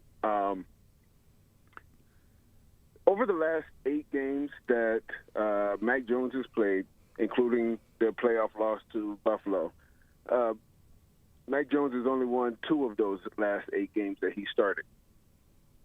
Can you take a few minutes to just kind of talk about what has gone wrong during the last 8 starts that Mac Jones has had, and how you expect for things to improve or get worse in the next 8 starts that Mac Jones had? That's a good question. I would need to know the opponents. No, but like I would ask you. My simple snarky answer to what went wrong in the last 8 games, the 6 of them that he lost, is they played against good teams. Yeah. But like, there's no doubt in my mind that the Patriots would be 3-3 if Mac Jones played all 6 games. I think that you could make an argument that they'd be 4-2. Yeah. Because I think they might have beaten Green Bay. Now the whole game changes, but I'm just talking about the way that game unfolded. If Mac Jones played, they win. The way that game went down, but well, I guess I don't mean to interrupt you, Paul. No, I'm just saying they lost. I mean, they lost to Buffalo twice. They lost to Baltimore. They lost to Miami twice. Like they lost to good teams, and the games that they've won have been against the Clevelands, the Detroits, the Jacksonvilles. I mean, I hate it. I hate saying it, but that's what it's been. But I also think the defense fell apart, and maybe they weren't that good to begin with, but they couldn't stop a cold. But you will say, like, can you just like, how I told you, if the Jets end up being really good in 2 weeks, and the Jets like they beat the Patriots, I tell you, you can blah me to death because I don't see it happening. Okay. Can you just say, like, the next time they play a really good offense, if the offense, like, don't tell me the Patriots defense fell apart like they did against Baltimore. Like, let's not just say, like, the defense fell. That's what, when you play a good offense, the other team's going to score. It's getting back to Evan's thing about Nick Saban and defense. And I think it took that Monday night game in 2020 when Bill told Louis Riddick and Brian Greasy that Josh Allen ain't all that. No, and then he went out and scored 38 of the most easy points in the first 3 quarters of the game. And I think he said, yeah, I think I might be wrong about that. I thought I could just stop anybody with my schemes. I can't. Absolutely, but it's one thing to give up points in the NFL. Everybody does it. It's another thing to not have the other team punt in 2 games. Yeah. They just they couldn't do anything. They fell apart, and a lot of it is they played better teams. There's no doubt about it. But I didn't see other teams not able to force a punt. Yeah, I'm not going to to get fixated on whether or not they punted. I mean, the next game the Bills played, the Rams didn't make them punt either. Like, I'm not going to fixate on the whole punting thing. In general, when you see the Chiefs play, their offense plays well. The Bills, their offense plays well. Like, last year Dallas's offense played well virtually every game. Like, there are teams that just have offense. I don't care what you do on defense. You're going to give up points and yards. Yeah. You didn't fall apart defensively. You got beat by better personnel. No, but earlier in the season, like you said, against Dallas and against Tampa Bay, the defense didn't fall apart. No, they did. The defense, they gave up over 500 yards and 30-something points. That was a lot. This is what I'm saying. When you played good offenses, you couldn't stop them. Well, they kept them in the game. Yeah. Against Dallas? But it was fairly close, wasn't it? It was an overtime game, but the other team moved the ball and scored at will, Fred. Yeah. I don't know. I don't think Dallas punted too many times in that game. Well, to use your be-all, end-all, if you punt, that means you played defense, I guess. And I think you're right, Paul, like to the general point of like just playing better teams. But like, why can't they beat those better teams? I think this offseason they showed you a little bit that I think they just need to get faster. They need more athleticism, and that's why I like where they're going. That was the motivation you heard from Matt Groh this spring. Like we wanted to get faster. I mean, just look at the guys that they selected. Athletes. All of them can run, and all of them are contributing now and stepping right into the lineup. And there needed to be more of that. If there had been more of that in 2018, 2019, then we might not. And to Fred's point, maybe because you're a little younger, maybe you won't wear down the stretch. And that's another thing to say, like Judon usage down a little bit. So like, I mean, you see little elements here and there of trying to avoid what happened last year. But I mean, the more I hear from you talk to people who are like the same place I am, where the defense looks really good, the coverage is they're right on top of everything, but. Let's wait till after Thanksgiving and we'll see it, which is just a weird place to be because usually you felt like, all right, these bad games in October, November, all right, they're figuring it out. But after Thanksgiving, we'll have it. And it's been the reverse of that. So I think we're all a little bit, trepidatious about what's going to happen when you have to face Buffalo. You're not going to shut down Kansas City and you're not going to shut down the Bills. But a stop here or there is what, it's like that tennis match. Can you break the serve once so that you can get up? They couldn't really slow down Indianapolis. They didn't even have a quarterback. Yeah. They fell apart. Okay, you can keep saying they fell apart. I'm telling you, Jonathan Taylor's better than them. Yeah. I don't think they fell apart. I think they got beat by a better player. I think, to Paul's point, it kind of reminds me of the conversation about the offensive line, where everyone's like, the offensive line, this and that. It's like, yes, to Paul's point, he keeps saying about this, the offensive line, each of them individually, they're going to have plays where they get beat. It's going to happen. The defense is going to get scored on. It's going to happen. But I think the main issue, the offense not being able to convert in the red zone. Like, all these field goals, I'm over it. Like, how you can't compete with the Bills. You can play great defense all you want. The Bills are going to score, so you need to score. Yeah. And the field goals aren't going to cut it. Yeah. Oh, that's like, I think it's just not it. Just also, like, we used to be in this position, right? Because they had Brady and they had the offense every single year. So the Patriots used to be in this position, and every team that always used to beat the Patriots were going for it on fourth down, were pedal to the metal, were the whole game putting pressure on New England to keep scoring. That's a great point. I always go back to the Eagles Super Bowl. Oh, the second one, 17th Super Bowl, right? Where, it's the Philly special. It's going for it when they need to go for it on fourth down. It's taking risks on offense because they knew that Brady's going to throw for 500 and we're going to have to be able to score 40 points to win this game. And I really feel like with Josh Allen, I'm not talking about the league as a whole, because I think there are games like in Cleveland, like this Monday night game against the Bears, where the Patriots can probably win this game 10-3 with 10 points by their defense, quite frankly, right? Like, I really feel like they could do that against a lot of these teams. But the team that you're trying to compete with is the Bills. And Josh Allen is a cyborg. And you are not going to stop him, just like people couldn't stop Tom Brady. So he's going to get 30. Like, he's going to hit 30, and the only way you're going to beat Buffalo in a neutral game. No bomb cyclones, no blizzards, no 0-degree weather. Like, in a neutral game, the only way that you're going to beat Buffalo is if you can hang more points on the scoreboard than they can. Point blank. And that means you're not going to beat them because we don't have a cyborg. Well, as of now. Well, I'll give you like an we're not example. going to score every time we get the ball. No, but I'm going to dovetail it back to the analytic thing. Okay, I have been very complimentary of Belichick's decision to kick a field goal on 4th and 1 from the 19-yard line to Evans' point against Cleveland in a game that at that time I would have been very comfortable saying I can win this game 13-3, 10-3, 13, 17-10, 10, something like that. I'll bet anything that Bill, on 1st and goal from the 1, is thinking against Buffalo. First drive of the get game, a touchdown. We'll go for it on 4th and 1. Yeah. Because to Tamara's point, field goals aren't going to cut it against Buffalo. Right. Yeah. I'm not going to go 3 at a time and get to the 30s. But if I could get 7 on the board, and maybe he makes one of those mistakes that he's still prone to make occasionally because he tries every play, he never pulls the plug. He always tries to make a play. And all of a sudden, you get him wrapped up, and he tries to throw one. He's a little off target. Jack Jones picks it off.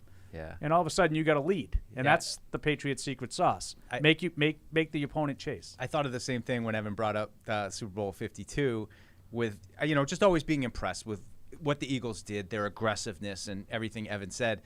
I just think it's funny now that we're killing Dan Campbell for going for all the 4th downs, and rightly so.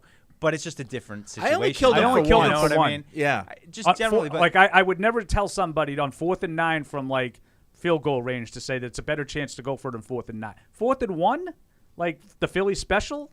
Yeah. By all means. But if I kind of questioned that at the time, to be honest with you. Yeah. But if it was Brady, you just you do understand it a little bit more. It's just things Right. have changed now. Like, where I'm not you going to don't go need into a that kind game of with Brady expecting this is the day that Brady's going to have an off day. I don't No, know if you I need would to never play assume stupid that. aggressive against these Patriots now, but things have changed. If you go back to around 2018, and it probably predates that. Like, I know people have done some studies from the Kevin Falk 4th and 2 play on that shows that Belichick has really become more conservative since that game. Oh, really? In general, yeah. But I think it's more, to me at least, been more recently. Well, he hasn't played Peyton Manning anymore. Yeah, so around 2018, something flipped with their decision making in plus territory or an opponent territory on 4th down, where now they, year in and year out, are one of the most conservative 4th down teams in the league, either punting or kicking on 4th down in opponent territory on pretty much every 4th down decision. But earlier in the year, especially in that Baltimore game, they did go for it on 4th down a couple of times. So maybe what it really boils down to is Bill's trust in the offense and his trust in the quarterback and his more maybe stronger trust in the defense and in the special teams to do their jobs versus the quarterback doing his and the offense doing theirs. So hopefully as Mac kind of matures here, that trust grows a little bit, that he will be more aggressive. But notoriously, and it's funny because you look at all these charts that kind of grade coaches in those situations, and quite frankly, a lot of the coaches that are conservative are older coaches, right? It's Bill, it's Pete Carroll, these are the guys that are near the bottom. It was Bruce Arians before that turned over in Tampa Bay. So I do think that there is a difference there in terms of what Brandon Staley or Dan Campbell or some of these younger coaches are willing to do versus what Bill is willing to do on 4th down. And again, it comes back to the underdog thing for me. You're no longer the favorite going into a lot of these games. You're favored against the Bears, but you're not going to be favored either time against Buffalo. You're not going to be favored most likely, in some of these other games later on in the season. I don't know, Arizona, see how they do, or Vegas, but I don't know if you're going to be favored in Vegas on the road late in the season. Those games you have to approach a little bit differently, like the Eagles did in Super Bowl 52, where now you are the Eagles. You are no longer the Patriots. It's a great you're now question, an too, underdog. about the confidence in the offense or the defense. Because I think you can make an argument, if you don't have a ton of faith in your defense, 4th and 3 from the opponent 40, well, let's get Jake to knock one out at the 5, and that really helps the defense. Yeah. Right. If you really feel confident in the offense, I could totally hear it the other way. I think the Tampa Bay one, when they kicked the long field goal, was a lack of faith in the offense at the time. I don't think he felt like they would get it because they were miserable on 3rd down that night. And he was looking at that as, why am I going to give him the ball here? I have a chance to. Well, even the 4th and 2 play that you mentioned. Well, the 4th and 2 knew was that undeniable. If I gave the ball back to Peyton Manning, the game's over. Yeah, I know he is, emphatically pushed back on that, but that's undeniable. Of course it is. He knew that Peyton Manning gets the ball back, we ain't stopping. Whether they punt it and it's 60 yards that way, or Right. they take over. He's got to figure it out. It's a little bit different when you're talking about let's say the 30 to the 40 yard line, but when you're inside the 5, the whole idea, the whole analytics community is so foregoing it in those situations because the other team then has to drive the ball 98 yards. Right. So then the idea is, except for when Lamar Jackson throws a pick in the end zone. Right. So then the idea is that, okay, you're giving them on a long field. You get another quick 3-and-out or a quick stop. Now they're punting, and now you're right back in on first down. Right. That's the theory. Right. And I agree with that theory. That's the sort of equation that they think of. It's like, okay, well, if we do our job on defense, then even if we don't get it, then we're going to get the ball back 1st and 10 from the 48-yard line, let's call it, and we're right back in business. That's the idea of it, and I think that the Patriots need to be more like that. I'm not saying they need to be Brandon Staley or Dan Campbell with it, but I think they need to be more aggressive in those situations. All right, couple quick phone calls, then we have to do picks. Quickly, Lewis in Rochester. What's up, Lewis? Hey, how's it going? I'm a big fan of Bailey Zappi. Okay. It makes me kind of sad because I just bought a Mac Jones jersey. But I think there's something to be said, though, about the Patriots starting with the ball. I think they're at a much higher chance to win the game if they receive the first kickoff. Why? I don't know what you guys think about that, but they deferred on Sunday. Yeah. They didn't start with the ball on Sunday. Yeah. I just think they are dominant on that first drive. Yeah, I'd like to do defer. the study. I think most teams are pretty good on that first drive. I think they're, Yeah. Well, I think the Patriots have been really good on the first Yeah. drive, but I don't care if that's to start the game or the second drive of the game. You know what I mean? Like if Yeah. like on Sunday, Cleveland got the ball first. You just stopped them, and It's you your got the first ball, drive, no matter what. And you if- drove yeah. right down the field. Yeah, yeah, definitely. And then you get the. I like getting the ball. The in the chance to second get half. the double dip. I think it's such an advantage mentally Yeah. to know how that first half is ending, even if you don't get the double score, Right. which is bonus. But like I think when there's like 4 minutes left, and a team knows the other team's getting the ball, I think that puts pressure on you. Like we got to score here because they're going to get the ball. And Right. And if you're getting the ball, if you're in a bad situation, take the knee because you know you're getting the ball to start the second half. I just loved it when they got the Thanks, interception Lewis. on the first drive, and it was like we stopped them. We got an Stop, interception. got now the we're getting the ball, ball back. and we get the like, ball to you're start the already second like half. cruising, and There's it's a- 3 plays into the game. There's a great article if you Google middle 8. It just put that into Google, middle 8 Belichick. Yeah. And you'll get an article on USA Football that I can't remember who wrote it. I'm sorry, but I don't either. But Bill has talked about it. Yeah, I know exactly what you're talking 4 about. minutes before, Yes. 4 minutes right, after. and that's the theory. And this goes back to Cleveland. Michael Lombardi's talked about them kind of crafting this theory in Cleveland before. But not only is it the 4 minutes in 4 minutes of actual game time, you're also keeping the other team's offense off the field for real time as well, because if you got the ball for the last 4 minutes of the half, then you go into the locker room for halftime for 15 minutes and you have it to start 4 minutes. You were talking about almost 30 minutes of real time plus of Peyton Manning, Josh Allen, Patrick Mahomes, sitting on the bench. And the idea is that you break the rhythm of the opponent by doing it that way. Okay. Willem and Phillum, what's up? Oh, he said, you know what? I'm going to forego my call because I know they've got picks and they got to get going. So it is that time of the week. Appropriate music this week. Paul, what did we do last week? Oh, just real quick, 34-19 in favor of Mac for the week. Oh, that's it. Getting a lot of attention to the poll. Alex is chiming in on the Slack channel. A lot of people talking about my Paul's little poll. My little poll. Yeah. Smart listeners we have. Yeah. Yes, I would agree. Have one of the only things we ever agreed on. I'm just kidding. So week 7, we're entering week 7. Here's the results from last week. Mike. Yeah. 9-5. Wow. Good job. So, Alex and Paul 8-6, Evan 7-7, and Fred 6-8. I thought I did better than that. Yeah, I picked you know the what Jets. happened to Didn't Thought? Didn't I pick the Jets? Thought he laid a thought, Didn't I? but instead he Didn't I ripped his pick the pants. Jets? No. You picked the Jets with the points, but you didn't pick the Jets to win. I didn't. No. I thought I did. I thought that was my lock of the week. No, All it right. was not. For with the spread, no surprise here. Paul 9-5, followed by Mike 7-7. Nope, sorry. Followed by Alex 8-6. Then Mike at 7-7. Evan and Fred at 6-8.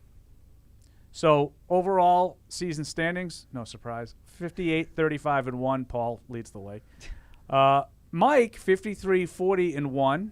Only 5 games behind. Big season for Mike so far. Yeah. Improvement. Most and then improved. Fred at 50, 43, and 1. Ev, you're 29 and 17. Not enough games to qualify. You're like Bailey Zappi.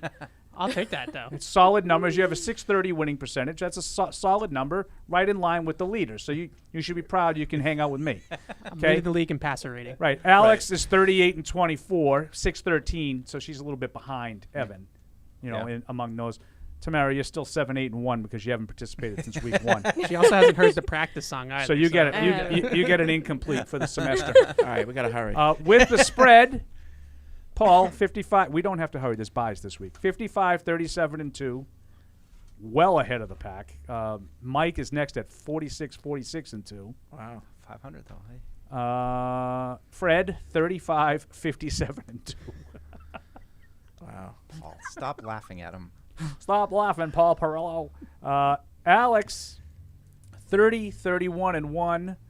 Evan, 21, 23, and 2. Gotta do better. Yeah, 478, not great. Not spread. great against the spread. No. I'm knocking on the door 60% through 6 weeks with the spread. That's really I good. have an enormous fall You should coming. go to one of those betting websites. No one can maintain that. I have an enormous fall coming. BetUSA.com with like Paul as Perillo. obnoxious as I come off making these picks, Right. that's such a fluke. And then there's nobody can go 60% for any length of time. You could put that on your resume. Except Bill Belichick in real football games. Well, he's more like 75. Yeah. All right, What's so harder, that's the numbers. Bet Pro Football with Paul Perillo. Yeah, you don't want to do that. All right, tonight 8:15 on Prime Video. Tonight. The 2-4 Saints are at the 2-4 Cardinals. Cardinals by 2.5. And we Welcoming DeAndre Hopkins back to Welcoming the fold. him back, and Robbie Anderson perhaps into the fold as well. I know Arizona's been atrocious, but you know what? I'm going to take them. I'm going to take them at home, and I will lay the points. Yeah, I'm also going to take Arizona to both ways. Well, I just feel like they are getting Hopkins back, and I think a lot of these young quarterbacks, it just changes everything when you have your binky back, right? I mean, you take Stephon Diggs from Josh Allen, you take any of these number one guys from a quarterback, and it often looks like this. Tamara, would you like to make picks, or are you just going to abstain and continue with your incomplete for the semester? I think I'm just going to complete my incomplete. Okay. I will take Arizona also. For a lot of the reasons that Evan said, I think Hopkins gives them a lift tonight. At least I'm banking on that on my fantasy. I will take the Saints. Okay. I will take the Saints. I think they've been, despite not having a quarterback and all their injuries, I think they've been competitive, and I give them credit. So I'm going to take the Saints. 1 o'clock on Sunday, the 2-4 Browns are at the 3-3 Ravens. Ravens by 6.5. 6.5. And we know what Myles Garrett's status currently is. It doesn't matter. I'm going to take Baltimore. I'm going to. That was very rock-like. And I'm going to lay. It doesn't matter what you doesn't think. matter. Yeah, I'm going to take Baltimore. I'll lay the points. I think they're good. I'm with Mike. Baltimore wins. Baltimore covers. Cleveland is brown. Disarray. I will take Baltimore to win. However, I will take the points in a divisional game. I think that's too many points in one of these divisional matchups. Yeah, I'm going to take the Ravens both ways. The Patriots have given the blueprint to the league for the Browns. I agree. 1 o'clock, the 3-3 Buccaneers are at the 1-5 Panthers. Bucks by 10.5. 10.5. Wow. Can the Bucks score that many points? Man, if this was a couple weeks ago, I'd be taking Tampa and laying the points. I'm still going to take Tampa to win. However, I'm going to take those points. I think it'll be a little bit closer than 10. You have little faith. I agree with Mike. I just don't think Tampa's in a position right now to be a 9.5-point favorite against a divisional opponent on the road. I will take Tampa both ways. Carolina's incomplete. It's more of an anti-Carolina pick than any kind of support for Tampa. I was going to say, I don't think the Panthers are in a position to compete with anybody. Right. So that's why that point margin, despite the Buccaneers not playing well. So I'll take the Bucks both ways. 1 o'clock, the 3-3 Falcons are at the 3-3 Bengals. Bengals by 6.5. A little bit of surprise from Atlanta. Is this disrespect to the Atlanta's- Falcons? Atlanta's played well. A little disrespect? Yeah, I'm going to take Cincy to win, but I'm going to take the points. I think it'll be close. Marcus Mariota is playing okay. Yeah, I think I'm going to do the same thing. I really like Atlanta's two-headed monster on offense. Drake London, Kyle Pitts. It's been good for them. Hopefully get CP back eventually. I will take Cincinnati both ways. I think the Bengals are very, very close. I think they're right on the edge of sort of fixing their early season malaise. Yeah, I'm taking the Bengals both ways. Wow, that's stunning. Yeah. You never take Cincinnati. I know, but I have to. You don't like them. I have to get better. Well, that's part of the reason why you're in this hole is you only pick what you want to happen instead of what you think will happen. That's true, but usually I'm good with I that. was defending you there. Yeah. Because it usually works for me. 1 o'clock. The He 1 picks. The 1-4 Lions are at the 4-2 Cowboys. Dallas by 7. 7. And Dak is back. Dak is back. Yeah, I think Detroit's done. I'm going to take Dallas. But yeah, I don't know. Call me crazy. I'm going to take the points for Detroit. I think maybe they put up some points in this one, and maybe Dallas isn't quite ready for get right back into it just yet. I like Dallas both ways. Yeah, me too. I think that Dallas defense will be a little upset after allowing that last drive to Jalen Hurts last week. I think they win big. I'm going to go with the Cowboys both ways as well. 1 o'clock, 5-1 Giants are at the 2-4 Jaguars. That feels so weird to hear that. Giants by 3. 3. Wow, I don't know hold, what happened please. on this. Hold, please. Is that Jacksonville? Is that Jacksonville by 3 I had on yours? Jacksonville by 3 in this. because I have -3, but it just doesn't make any sense to me. But Jacksonville's favored by 3. Are they? Yeah, Jacksonville by 3. What? What's going on? Yeah. What do the Sharps know? They don't believe in the Giants, clearly. What do the Sharps? As Jim Donaldson would say, clearly. Clearly. Make that a 4-syllable But word. I'm going to go with the Giants on the road in Florida. I'll take the points. I'm gonna call it an upset, even though Vegas doesn't think it's an upset. I'm taking the Jaguars. I am. Wow. I believe in Vegas that the Giants are not for real. Like, I think this is going to catch up to them eventually. Like, Daniel Jones is going to be Daniel Jones at some point, and the Jaguars' defense has been good enough that it could happen this week. I agree with everything Evan just said. I don't believe in the Giants. I think they've had one lucky thing after another happen every one of these games, and they're finding a way. They're well coached, and they're fighting.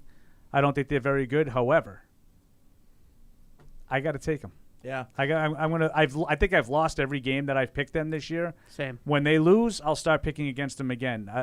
They have something going here, and I'm going to pick the Giants. I'm surprised with the spread. It gives me an out because I was going to pick the Jaguars both ways, but now I'll pick the Jaguars to win, but I'll take the Giants but they won't cover. So this gives me an out that I didn't expect.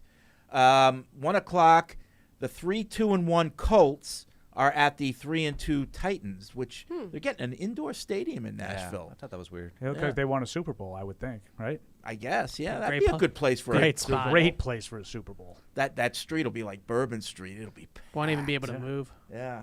Do karaoke again. By the time it gets there, though, Mike, I'll be too old to enjoy it. I'm already on the edge. 10 o'clock. We believe it's Is wider. It time to tuck it's a Grandpa lot in? wider you than down in Bourbon your Street, wheelchair. so, for sure. Yeah. Get the Diet Pepsi's going. Morel will be out with us. Remember when we went karaoke? The three of us? Yeah. Sure do. Tennessee by 2.5. Gotta get there. Good times. That's a tough one, and I'm a fan of Tennessee, but I just feel like the wheels are falling off the bus there, so I think I'm gonna go with Indy and Matt Ryan throwing on the road. I'll take those points, underdog. The wheels on the bus are falling off. Derrick Henry can't run no more. Who came up with this? That might be true. Derrick Henry is on my watch list. Wow. Say that 5 times fast. I can't. That's why I stumbled on the first time. It's like when I say Max Scherzer. That being I have to say it very slowly. I'm going to take the Titans. The Titans, says Evan. I will take. I'm going to take the Colts. Don't really have any in-depth reason as to why. I do think they may have found something last week with the pass protection. They threw it 62 times and didn't get sacked at all. They went a little bit tempo, and I think that helped them a little bit. Jonathan Taylor sounds like he's close to returning. Maybe they found some balance on offense with playing without him. I'll take the Colts. I don't know why, but the Colts are starting to annoy me. Colts are annoying Fred. I don't know why, but News at 11. Yeah, it's just There's a shock. The Colts are annoying you. They're annoying me. If I had $1 for every time you said that since like 01. Yeah, so I'm going to take the Titans to win this game. Why are they annoying you? I don't I know. feel like that pick is going to bite It's you. 'cause weird. Paul Paul said that you're picking with your He head. spite Yeah. picks. He Or spite. heart. He spite. I have picks. to do it. Heart, not head. 1 o'clock, the 3-3 Packers are at the 2-4 Commanders. Green Bay by 4.5. 4.5. Oh, I'd just like to say that Taylor Heineke is getting the start. Exactly. That changes things, honestly. That's why I'll be taking the points. Yeah, I know. I'm tempted to take those points, but I'm still not going to. I think Green Bay, as bad as they look, I just can't pick the Commanders with a backup quarterback. I'm going to take Green Bay and lay the Wow, lay no the faith points. in the backup. So I know that he had this finger injury that's causing him to miss a couple games, but that Thursday night tape of Carson Wentz playing quarterback was the worst quarterback tape I've seen all season. You can go back and watch the Thursday night game or the Saturday night game against the Patriots last year. Too. Yeah, it was. That was up there. Same horrible. guy. I mean, coincidentally. guys 5 yards away from him, open underneath the defense, and it's rifled at their hands, outside their frame, and it's deflecting in the air, and it was horrible. But that being said, I think eventually Green Bay has to find a couple of wins here. So I'm going to take the Packers. I'm going to take them to cover. I like Green Bay in this game. Yeah, I agree about Green Bay. I don't think they're very good. I said that after the Patriots game. I still don't think they're very good, but they're better than this. Yeah. I think they'll go on the road and at least get a win here. But I'll take the 4.5. I think Heineke gives them a little bit of juice. I think he moves around well and could cause some problems. I don't think he's very good, but for a game or two, he can cause you problems. We think they're better than they've been playing, but after this game, we may not be so convinced of that. But I'm going to stick with them for one more game. Packers cover. 4:05, the 4-2 Jets are at the 2-4 Broncos. Of course, the Broncos are home. Of course they are. Denver by 1. This is Russell Wilson limited. This is a game that could be in the negatives. Someone could win this game like -3 to -7. I think Russell's going to be okay. At least that's what he said. This is just a spite pick. I'm going to take Denver. I feel like it's a pick 'em. I'll take them and I'll lay the point. I'm going to take the Jets. I can take the Jets on the road. I think the one thing about the Jets that seems legitimate is their defense, and the one thing that seems legitimate about the Broncos is that their offense stinks. So I'm taking the Jets. Your offense legitimately I think you could say the same about both teams. Yeah, I think both teams sure. have a legitimate defense, and they're both their offenses are struggling. I will take Denver here. I hope Evan's right. This is one of those talk radio things. I think a 5-2 Jets game next week would give us a fun week to talk about that game. 4-3 Patriots at the 5-2 Jets. It's a real game. It's a real game. Yep. Yeah, but I also think that if both teams are 4-3 going into next week, that's good too. Then the bloom's off the Jets' rose, and they are what we thought. No, but they now were. the Patriots have a chance to leapfrog over them. Well, just win the game and you'd be ahead of them. Because of the Correct. Yeah. Chess. This is a tough Checkers. one. This is a tough Sounds one. like advanced analytics there. You just threw Right. out there, Paul. I'd rather be down 9. Yeah. This is a tough one. Norm. I'm going to take the Broncos only because I want them to win. But Oh. I was tempted to take the Jets. Yeah, Just to repeat. Some things I have to do. Just to repeat, 35, 57, and 2. I feel like this is one of those palms up moments. Right No, now. but Tamara, you don't understand. This is what he does. No, but that's why we beat him every year. No, because he has so many agendas. In past years, I've had very good records. That's true. You know that's true. You had a good record once. You're such a fraud. You are such a fraud. Don't make me go and get my notebooks, Fred. Go ahead. You know I have them. Do really it. good young cornerback matchup. Not that they play against one another, but do you think Sauce Gardner's pretty good? Probably two of the best young corners ya? in the league. Sauce versus Patrick Surtain. Surtain. Surtain is, I think, probably the best young corner in He's in really football. good. Unbelievable player. Yeah. All right, 4:05, 1-3-1 Texans. Jack Easterby no longer with us. Oh, I saw that. At Little the finger. 1-4 Raiders. Raiders by 7. Did you happen to see Mount Cooks had a pretty good backing for Jack Easterby? So, really? Never been nothing but forthcoming with us and pleasure to deal with. Something like I that. read the It whole was John McClane really, thing. It really was- surprising. Yeah, John McClane Oh broke no, out the blowtorch. and Little just finger went to is hell. he's bad news.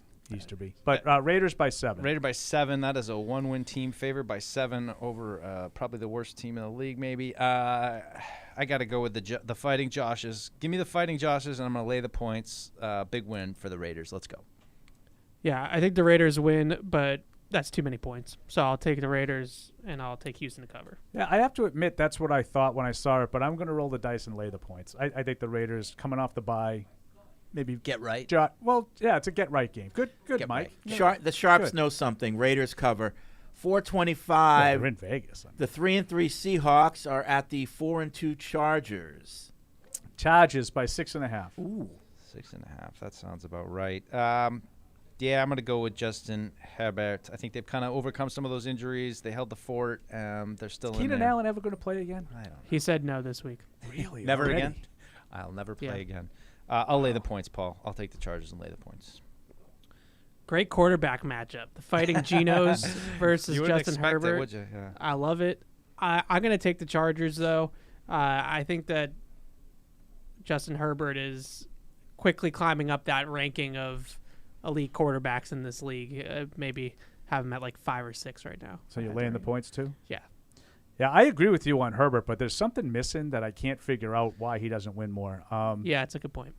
But I will take the Chargers to win this game, and I will take the points. 6.5 against the Chargers. They haven't. That's another one of those teams. Like people just like, well, with your record. Like I don't think they look like a 4-2 team. Yeah, I'm with you, Paul. Chargers win, but they do not cover. 425, 4-2 Chiefs are at the 3-3 49ers, who screwed me last week. Chiefs by 3. Wait, who screwed you? The 49ers? 49ers Well, screwed Super me Bowl last week. rematch here. Yeah, I got no beat on the Niners, but I'm going to go with Kansas City on the road. Fred, did you hear what playing Evan Manger. just said? That What? Well, Why don't Super you Bowl repeat? rematch. Yeah. 2019. Oh, it's a rematch when he Oh, says it. When his new little pet says it, he can get away with anything. Mike or I said that. It's not a rematch. It really isn't. It's not the same players. It's not a rematch. No, I get it. The new kid gets away with anything. I get it. All right. I'm giving him I'll give him a season and then. Yeah, then KC both then ways, it's game Mike? on. Yes, please. I like KC to bounce back from last week. So, yeah, I like KC both Yeah, ways. is San Francisco still missing all those defensive players? Did you see that They're they pretty had baked up. they had 10 of their projected starters not play last Yeah. week in that game? That's bad. On defense. I I will think take, they were playing the Patriots, right? I will Am take I right? Yeah, well, I mean, am I right? Kansas City both ways. I think it's incredible. Kansas what the City Chiefs have both done. ways is correct.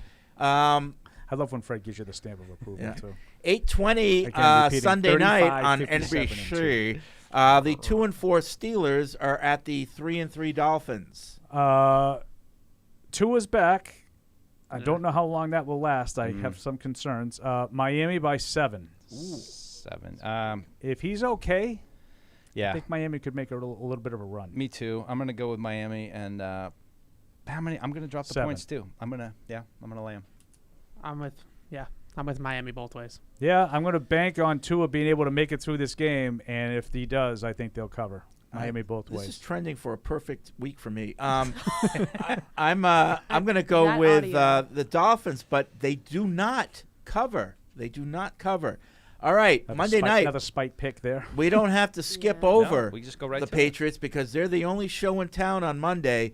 The 2-4 Bears are here in Foxborough against the 3-3 Patriots. Okay, I do not have the latest numbers that you guys are talking about. I have Patriots by 7.5, which is what it was on Yeah. Sunday. So All right. every day Do I've seen 7.5? 7.5. It could be so. 14.5, and I'd still take the Patriots. Yeah, to no, cover. but I mean, Oh. I think it was like 9 or something. No, I Someone was see saying 7.5 Alright. right I now. see 7.5. All right, we'll go with 7.5. 7.5. I'm all Patriots on this one. Paul and I randomly came up with the same score before the TV show, so I'm going to stick with that 27-6. I think Patriots have a Thanks good for game. reminding Mac me is what my solid. score was. They don't let Justin Fields and that offense do much. 27-6. So, sneak preview in our expert picks, I took 24-7 Patriots All right, because you're in there. my prediction was Bailey Zappi. No, was that maybe Mac has some rust in the first half. It takes him a couple drives to get back in rhythm, and they roll in the second half. But on paper, this should be like 45-7, right? Like this should be an absolute party at Gillette Stadium on Monday night on paper. And I think it would be cool if that is the case and Mac goes out there and throws 4 TDs and 300 yards and everybody forgets about Zappy fever. Ooh. But I don't know if that will Wow. happen. Never. And you'll be hearing Mac. I love it. I love it. Mac. There's going to be a lot A of. lot of fair weather fans. Well, look, Oh, there's yeah. gonna- We were there's with gonna you be- all along, Mac. We had your back. I feel like there's going to be some split, like, jerseys/t-shirts with like Mac and Zappy on okay. it. Oh, which House reminds me, I got to divided. talk to Stacy about the Zappy jerseys. Did you hear about that yesterday? No. I will take the Patriots big in this. Mike already said that I had this. Him and I had the same score, 27-6.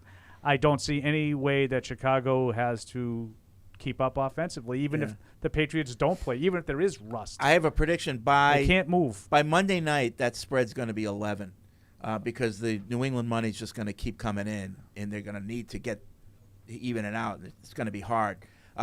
Patriots both ways. So that's it for this edition of Patriots Let me Unfiltered. scramble down and write down Fred's pick. I didn't know what he was going to Yeah, I just want shut up. I just want to remind people that about NFL All Day. With NFL All Day, all your favorite Patriots highlights become digital video collectibles called Moments. Not only can you buy and sell them on a secure marketplace full of thousands of NFL fans, you can also use them to compete in epic game day challenges. Check it out and find some moments from all your favorite Patriots players on NFLAllDay.com. So we've got the pregame show. When are we doing that Monday on night? Monday, 6 to 8. Then we got the game, then the postgame show. We'll be back on. We'll have Fred at the post-game show this week. Got a home game. That's right. We're back. All right. So you look forward to that. Thanks for listening. Stay tuned for John Rook and the Playbook. Thank you for downloading this podcast. Subscribe on Apple, Google Play, and everywhere else you listen. Like the show? Please rate and review us. Listener comments and ratings help keep us high in the podcast rankings so new listeners can find us. Be sure to check Patriots.com for more news and more podcasts. The world's original podcast.